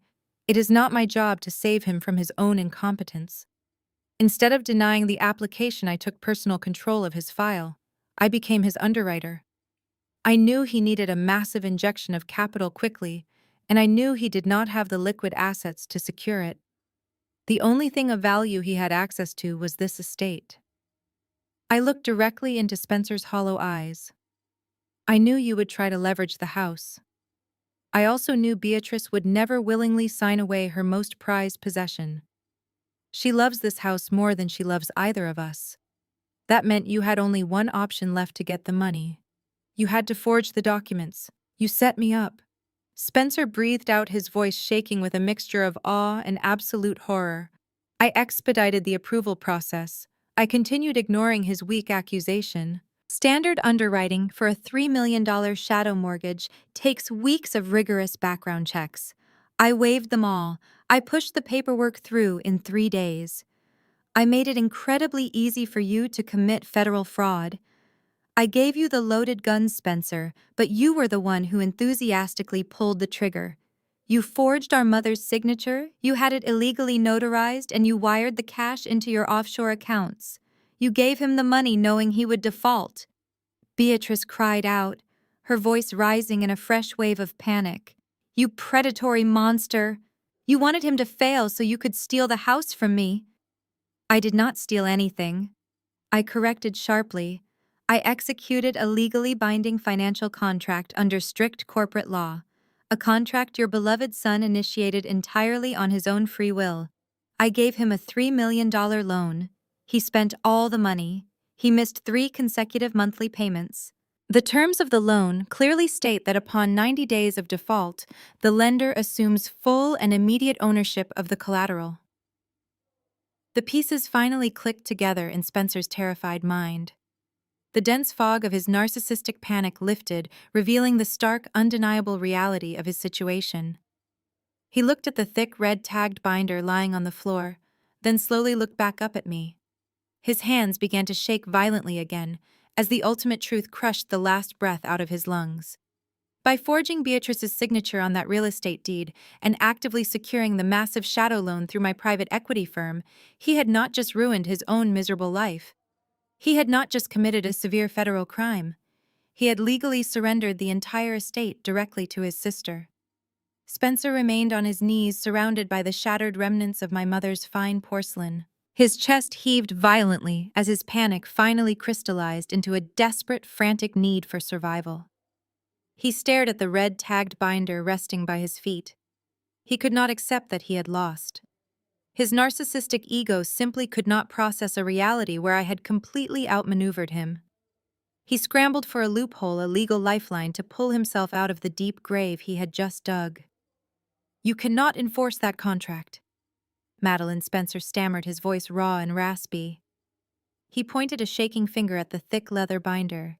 It is entirely void. You just admitted out loud that you knew I forged Mom's signature on the deed and the loan application. A contract based on a forged signature is legally null and void in the state of Connecticut. You cannot foreclose on a house using fraudulent paperwork. He looked up at Jasmine, his eyes wide and pleading for validation. She knows it is a fake signature, Jasmine. Tell her she cannot legally seize the house. The law protects the rightful owner. Mom still owns the estate. Jasmine did not flinch.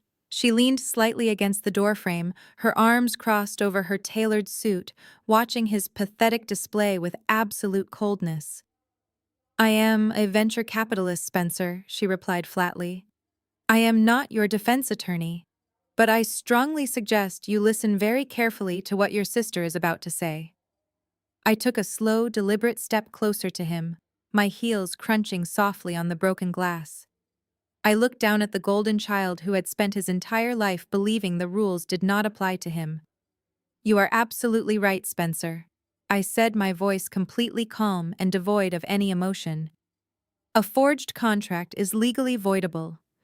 If Beatrice officially contests the signature on the deed and files a formal affidavit stating that she did not authorize the $3 million loan, Aegis Capital cannot legally execute the foreclosure tomorrow morning. The estate would remain in her name. Spencer let out a massive, ragged sigh of relief. A sudden, ugly grin spread across his pale face. He pushed himself slightly off the floor, his confidence instantly reigniting. I knew it, he sneered, looking back up at me with a triumphant glare. You thought you were so clever, Maddie, but you overplayed your hand. You cannot take the house. Mom will file the affidavit tomorrow morning.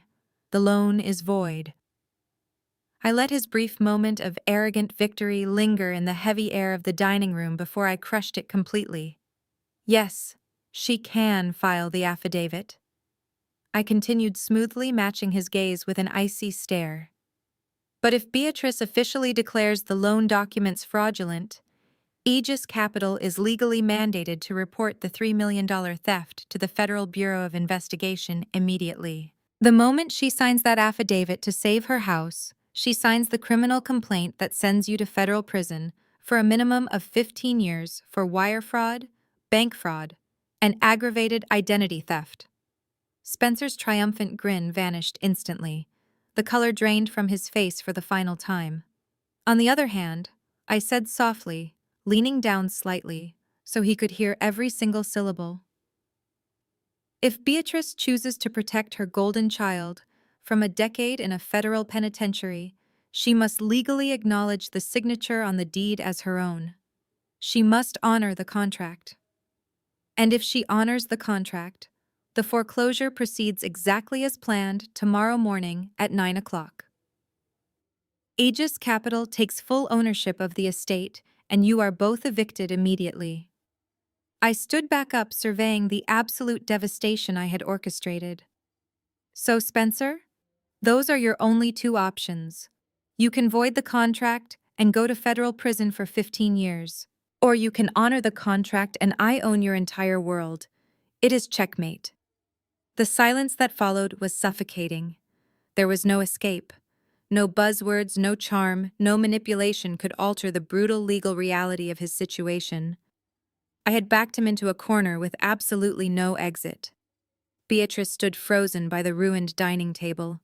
She had heard every word. The choice was violently laid out before her. She could save her precious suburban mansion, her social status, and her wealthy lifestyle, but it would require sending her beloved perfect son directly to a maximum security prison. Or she could save her son, but she would have to willingly surrender everything she owned and become entirely homeless by tomorrow morning.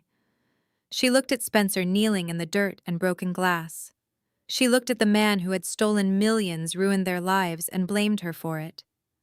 The grand matriarch finally snapped. Beatrice lunged forward with terrifying speed. She did not scream. She did not cry. She simply reached back and delivered a vicious, full-handed slap directly across Spencer's face. The sharp crack echoed like a gunshot through the silent house. Spencer fell sideways from the force of the blow, his hand flying up to cover his rapidly reddening cheek. He stared up at his mother in absolute shock, his mouth opening and closing like a suffocating fish. For 35 years, Beatrice had shielded him from every single consequence of his actions. She had defended his worst behavior, financed his delusions, and prioritized his comfort over my basic needs. Now faced with the loss of her own luxury, She turned on him with the viciousness of a cornered animal. It was a spectacular, horrifying display of self-preservation. Beatrice did not look at Spencer after she struck him. She completely erased him from her line of sight, as if he had suddenly ceased to exist. She spun around to face me, her posture rapidly shifting from an enraged attacker to a pleading, desperate victim. The harsh lines of fury on her face melted into an artificial expression of deep maternal affection that made my stomach physically churn. She reached out her hands clasped together in front of her chest, taking a tentative step toward me over the ruined china. Madeline. My beautiful girl. Beatrice murmured, her voice dripping with a sickly sweet desperation. You were right all along. I see it now. I have been entirely blind to his true nature. He is a criminal. He is a liar who took advantage of my generous heart and my trusting nature. He stole from me just like he tried to steal from you. We are both victims of his terrible greed. She took another step closer, her eyes wide and pleading.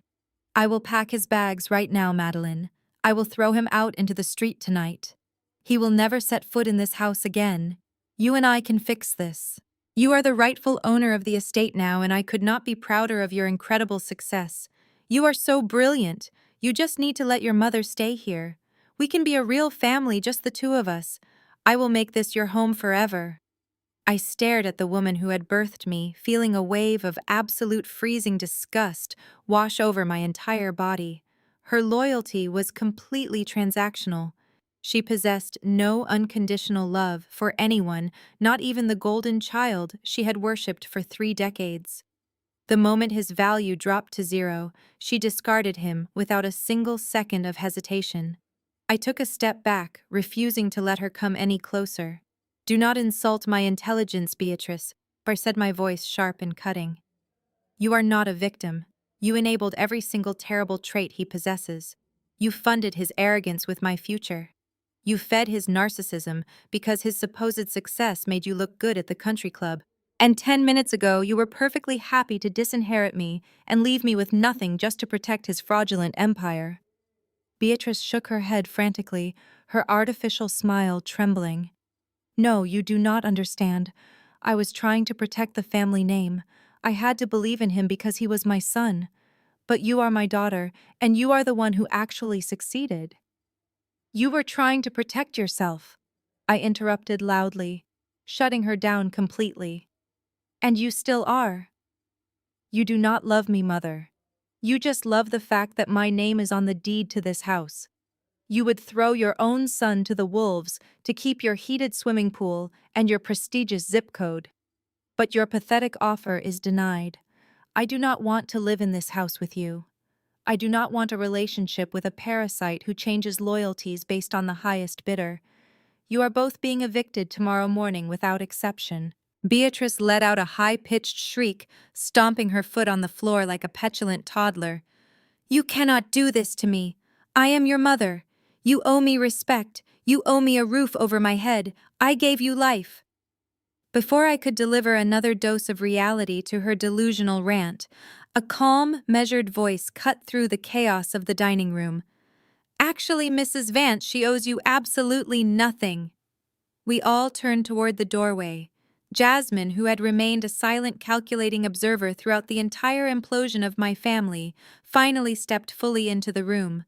She bypassed the broken chairs and the spilled food, her posture radiating an effortless, terrifying authority. She did not look at Beatrice, and she barely glanced at Spencer, who was still cowering on the floor, clutching his face. Instead, Jasmine stepped forward, holding up her designer handbag. A small green light blinked steadily on the side. Jasmine held the bag at chest height, the tiny LED light pulsing like a heartbeat in the absolute stillness of the dining room. Every eye in the room was fixed on that small, unassuming beacon. Beatrice stopped her frantic bargaining, her mouth hanging open. Spencer, still clutching his stinging cheek on the floor, stared at the bag with a growing sense of dread that completely eclipsed the pain of his mother's slap. This is a custom-built security recorder, Jasmine said, her voice smooth and devoid of any theatrical emotion. Standard issue for top executives at my firm when conducting high-level negotiations. It is designed to capture crystal-clear audio within a 50-foot radius, automatically uploading encrypted files to a secure offshore cloud server every 60 seconds. I activated it the exact second you picked up that first stack of porcelain plates and decided to act like a violent toddler. Spencer scrambled backward until his shoulders hit the wall. His breathing became erratic, his chest heaving as the implications of her words crashed over him. "You recorded me," he whispered, his voice cracking. "You cannot do that. This is a private residence." Jasmine tilted her head slightly, a cold smile touching the corners of her lips. "You invited me here for a corporate pitch, Spencer. That makes this a business meeting. And in the state of Connecticut, only one party needs to consent to a recording." I consented. She took a step further into the room, her high heels avoiding the shattered glass with practiced elegance. "I have spent the last 15 minutes listening to the most pathetic display of incompetence and criminal liability I have ever encountered in my entire career." Jasmine continued, her gaze locking onto my brother. "I have a flawless high-definition audio file of you explicitly admitting to forging real estate deeds. I have you confessing to defrauding a private equity firm. I have you threatening physical violence against Madeline, and I have you berating the mother who funded your delusions. Every single desperate, incriminating word you have spoken tonight is currently sitting safely on my corporate servers." Beatrice let out a low moan, bringing both hands up to cover her face. The realization that her family's darkest, most humiliating secrets were now securely in the hands of a Wall Street billionaire was too much for her fragile ego to bear. She realized that even if she was willing to lie for Spencer, even if she was willing to sacrifice the estate to save him from prison, it no longer mattered. The choice had been entirely stripped from her hands. Jasmine held the ultimate trump card. Jasmine reached into the bag with her free hand and retrieved her smartphone. She held it up, the screen illuminating her flawless features in the dim light of the ruined room. The screen displayed an active audio file, fully processed and ready to be distributed. "You thought you could leverage my firm's reputation to save your sinking ship?" Jasmine said, her tone dropping to a dangerous whisper. "You thought you could use me as a prop in your fake billionaire lifestyle. But I do not tolerate liars, Spencer. And I certainly do not tolerate mediocre men who commit federal fraud and then cry on the floor when a woman outsmarts them." Spencer raised his hands in a pathetic gesture of surrender. "Jasmine, please wait," he begged, tears streaming down his face. "You do not have to do this. You canceled the merger. You protected your firm. Vanguard is safe. You can just delete the file. Walk away. Let us handle this internally as a family. I will disappear. I will never contact you again. Just please do not send that audio. It will destroy my entire life." "Your life was destroyed the moment you forged that signature," Jasmine replied coldly. She looked down at her phone screen. Her thumb hovered deliberately over the send button. "As a fiduciary of Vanguard Capital, I have a strict legal and ethical obligation to report major financial crimes. If I cover this up, I become an accessory to your $3 million fraud. I am not risking my license, my firm, or my reputation to protect a pathetic con artist." Jasmine did not hesitate for another single second. She pressed the screen with a firm tap. The decision was finally made forever. A soft electronic swoosh echoed through the dining room, signaling the successful transmission of the message. Jasmine slid the phone back into her pocket, looking at Spencer with absolute finality. "The audio file is now with Vanguard's senior legal counsel. I have explicitly instructed them to forward the entire unedited recording to the Securities and Exchange Commission and the Federal Bureau of Investigation at exactly 8 o'clock tomorrow morning." The finality of the sent message struck Spencer with the physical force of a massive freight train. The grand illusion of his entire life, the carefully curated image of a brilliant tech founder, completely dissolved into the spilled wine and broken china. He let out a hollow, agonizing gasp, his knees buckling entirely beneath him. He crashed onto the ruined hardwood floor, no longer caring about the sharp crystal shards tearing into the fabric of his expensive designer trousers. He scrambled forward frantically on his hands and knees, completely abandoning any remaining shred of his pride and dignity. He crawled toward Jasmine like a desperate, starving animal, reaching out with trembling, blood-stained hands to grab the hem of her tailored suit jacket. "Jasmine, please, you cannot do this to us," he sobbed loudly, his voice completely raw and overwhelmingly pathetic. "I made a terrible mistake. I admit it right now. I was under so much immense pressure to perform to be the absolute genius everyone always expected me to be. But the business does not matter anymore. The merger does not matter at all. The only thing that truly matters in this entire world is us." He looked up at her, tears streaming freely down his pale face, his chest heaving with exaggerated theatrical sorrow. He was deploying his final, most desperate weapon. He was trying to weaponize romantic vulnerability against a powerful woman whose exact job was to analyze behavioral risk. "I love you, Jasmine," he pleaded, his voice breaking into a high-pitched, desperate whine. "I love you so incredibly much. I only wanted to build a massive financial empire so I could be truly worthy of a successful woman like you. I wanted to give you the absolute world. We can run away from all of this disaster. We can move to California today, start completely fresh, and just be together forever. You are the only good thing in my miserable, complicated life. Please do not send me to a federal prison. Please do not abandon me when I need you the absolute most. I love you. I swear I will do anything you want me to do. Just give me one more single chance to prove the incredible man I can truly be for you." Jasmine did not pull her suit jacket away from his frantic grip. She simply looked down at his trembling, pathetic form with an expression of absolute, unadulterated disgust. Her dark eyes were as cold and unforgiving as a frozen winter lake. She listened to his desperate, pathetic declarations of fake love, without a single flicker of human emotion registering on her flawless face. When his pathetic, hysterical sobbing finally subsided into ragged, shallow gasps, she spoke. Her voice was incredibly quiet, but it carried the lethal, inescapable weight of a judge delivering a final death sentence. "You do not love me, Spencer," she said smoothly, her sharp words slicing effortlessly through the heavy, suffocating tension of the ruined dining room. "You do not even possess the basic psychological capacity to genuinely love another human being. You are a completely hollow, narcissistic parasite. You never loved me for a single second. You only loved the $20 million term sheets I kept inside my corporate briefcase.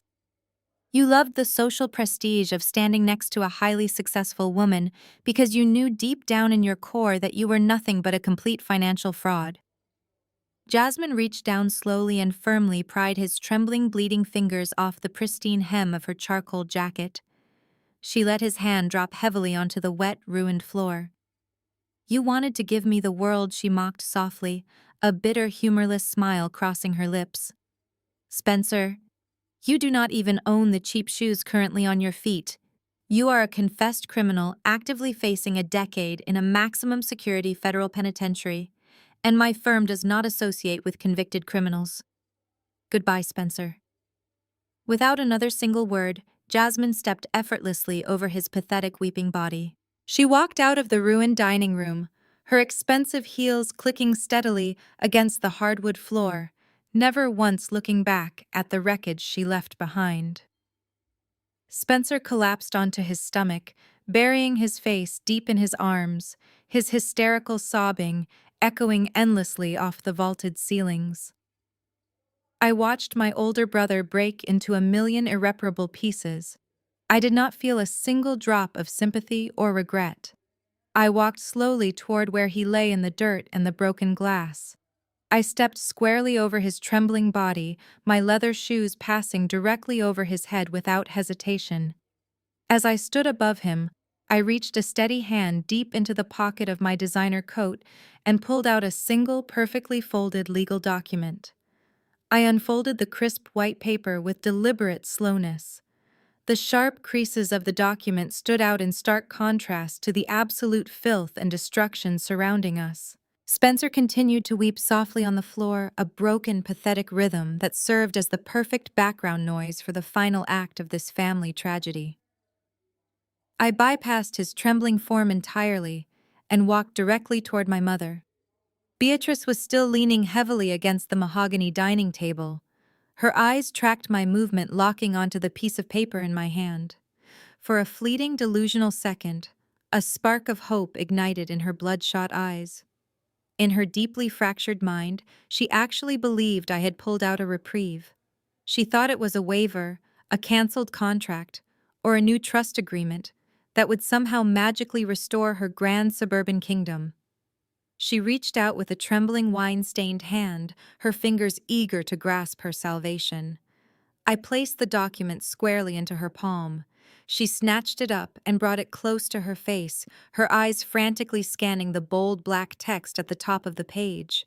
The spark of hope extinguished the absolute second she read the title. Her jaw dropped open. A fresh wave of sheer terror washed away the artificial affection she had tried to project just moments earlier. "This is a formal 30-day notice to vacate the premises," I stated, my voice echoing with the cold, undeniable authority of a property owner addressing a troublesome tenant. "I drafted it yesterday afternoon. As the sole proprietor of Aegis Capital Lending, I am exercising my legal right to take immediate possession of this estate due to severe contractual default. You have exactly 1 month to pack your designer clothes, gather whatever cheap trinkets you can carry, and vacate my property. If you are still inside this house at 9 o'clock in the morning on the 31st day, I will have the local sheriff physically remove you for criminal trespassing." Beatrice crushed the eviction notice in her fist. Her entire body shook with a violent, uncontrollable rage mixed with absolute despair. She could not comprehend the total loss of her power. She had spent decades ruling this household with an iron fist, using her wealth to demand unquestioning loyalty. Now she was nothing more than a squatter facing imminent removal. "You cannot do this to your own mother!" Beatrice shrieked, the sound tearing violently from her throat. Her voice was shrill and desperate, lacking any of her usual country club refinement. "We are family, Madeline. You share my flesh. You share my blood. Blood is thicker than water. You cannot throw your own flesh and blood out onto the street like common trash. It is unnatural. God will punish you for this level of cruelty." I stared at her frantic, tear-stained face. The sheer hypocrisy of her statement was almost suffocating. She was invoking the sacred bond of family only after she had completely destroyed it. "Blood is thicker than water," I repeated softly, tasting the bitter irony of the words. "That is a very convenient proverb for you to remember right now, Mother. But you did not care about my blood when I was 18 years old. You did not care about family loyalty when I sat at the kitchen table with my university acceptance letters crying because I could not afford the tuition." I took a step closer, forcing her to look directly into my eyes. "Do you remember that exact day, Beatrice? Do you remember looking me dead in the eye and telling me that my education was a terrible investment? You took $60,000. You drained every single penny of my college fund, the money my father specifically set aside for my future, and you handed it to Spencer so he could lease a luxury office space for a startup that failed in 8 months. You stole my future to fund his ego. You forced me to take out massive student loans and work 3 jobs just to survive, while you bought him a brand new sports car to celebrate his completely fake success." Beatrice opened her mouth to defend herself, to spin another lie, but I cut her off instantly. "You did not treat that money as a gift." I continued, my voice cold and relentless. "You treated it as an executive decision, a corporate reallocation of family resources. Well, Mother, I am simply adopting your aggressive investment strategy. I am reallocating my assets. I paid off my student loans, I built my own firm from the ground up, and I bought your massive fraudulent debt. Consider this $2 million house the accumulated interest on that forced loan you took from me 10 years ago." Beatrice let out a devastated wail, dropping the crumpled eviction notice onto the wet floor. She buried her face in her hands, sobbing uncontrollably. The grand matriarch was finally broken, crushed under the absolute weight of her own terrible choices. I did not offer her a shoulder to cry on. I did not offer her a single word of comfort. I turned my back on her weeping form and walked over to the hallway closet. I reached inside and pulled out my heavy wool coat. I slipped my arms into the sleeves, adjusting the collar with meticulous care. I picked up my designer leather briefcase, feeling the satisfying weight of the red-tagged binder resting safely inside. I walked past the ruined dining room one last time. Spencer was still on the floor, curled into a pathetic ball. Beatrice was weeping over the shattered remains of her precious porcelain plates. They were entirely trapped in the prison they had built for themselves. I reached the heavy oak front door and turned the brass handle. The cool, crisp night air rushed in, sweeping away the suffocating smell of spilled wine and desperate panic. I stepped out onto the front porch, the heavy door clicking shut behind me with absolute finality. I walked down the long, paved driveway toward my waiting car, leaving my biological family behind forever, without shedding a single tear. The crisp autumn night air hit my face the moment I stepped off the porch, immediately clearing the suffocating stench of spilled wine and desperate panic from my lungs. The heavy oak front door clicked shut behind me, severing my ties to that toxic household with a satisfying sense of absolute finality. I pulled my wool coat a little tighter against the chill, the dry fallen leaves crunching sharply under my leather shoes, as I walked down the long manicured driveway. The expansive suburban neighborhood was entirely silent, a pristine bubble of fake perfection that starkly contrasted with the total financial and emotional ruin I had just orchestrated inside. I did not walk toward my own modest sedan parked down the street. Instead, my eyes locked onto the sleek midnight black Porsche Panamera idling quietly at the edge of the curb. The headlights cut sharply through the darkness, illuminating the swirling autumn mist. Jasmine was standing casually, leaning against the driver's side door. She had her arms crossed over her tailored charcoal suit jacket, looking entirely unfazed by the spectacular psychological demolition we had just witnessed. I approached the luxury vehicle, the satisfying weight of my designer briefcase anchoring my stride. Jasmine did not offer a polite, meaningless smile. She did not offer empty platitudes about family trauma or pretend to be shocked by the sheer depravity of my mother and brother. We were both apex predators in the financial sector, and we understood exactly what had just transpired. As I stopped a few feet away from her, we shared a long, silent look of profound mutual respect.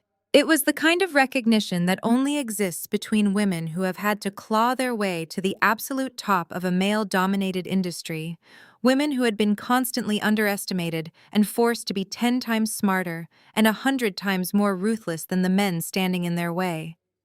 She looked at me, not as the pathetic little sister of a failed tech founder, but as the managing partner of Aegis Capital Lending. I had successfully weaponized a multi-million-dollar shadow mortgage right under her nose, using her scheduled term sheet meeting as the ultimate catalyst for my brother's destruction. And she absolutely respected the play. That was the most ruthlessly efficient hostile takeover I have ever had the pleasure of witnessing, Jasmine said, her voice cutting cleanly through the crisp night air. She uncrossed her arms and pulled her car keys from her pocket. The Porsche beeped softly as the doors unlocked. You completely dismantled a fraudulent tech company, acquired a $2 million piece of prime real estate, and orchestrated a federal criminal investigation before the main course was even served. I am genuinely impressed, Madeline, and Vanguard Capital does not use that word lightly. I allowed a genuine relaxed smile to cross my face for the very first time all evening. I appreciate the compliment, Jasmine. It took months of very careful financial structuring, but the execution was flawless. Jasmine opened the driver's side door, resting her hand lightly on the sleek roof of the car. Cancel your car service, she offered smoothly. I am heading back into Manhattan tonight. Get in. My firm has a massive surplus of liquid capital looking for aggressive deployment, and Aegis clearly possesses the kind of high-yield distressed debt portfolios we are looking to acquire. I think we should merge our resources. We can discuss the preliminary financial architecture of a Vanguard and Aegis partnership over a $500 bottle of Bordeaux I have waiting in my penthouse. I looked back at the grand colonial house one last time. The large bay windows of the dining room were glowing warmly in the darkness, a beautiful exterior hiding the absolute carnage inside. Even from the end of the driveway, the muffled, violent sounds of Beatrice and Spencer screaming at each other bled through the expensive glass. The golden boy and his enabling mother were finally tearing each other apart, completely trapped in the suffocating reality of their impending homelessness and federal indictments. Their toxic dynamic was no longer my problem. I turned back to Jasmine, my smile widening. "That sounds like an incredibly lucrative conversation," I replied. I walked around the sleek hood of the Panamera and slid into the luxurious leather passenger seat. The heavy car door shut, instantly silencing the muffled screams coming from the house. The interior of the Porsche was a sanctuary of quiet, expensive perfection. Jasmine slid behind the wheel, shifted the car into gear, and pressed the accelerator. The powerful engine roared to life, smooth and responsive. As the luxury car pulled away from the curb, rapidly leaving the pristine suburban neighborhood behind, I looked up into the side rearview mirror. I watched the house shrink into the darkness until it disappeared completely. I was finally free. I was incredibly wealthy. And as we sped toward the glowing skyline of the city, I knew I was moving toward a massive empire I had built entirely on my own.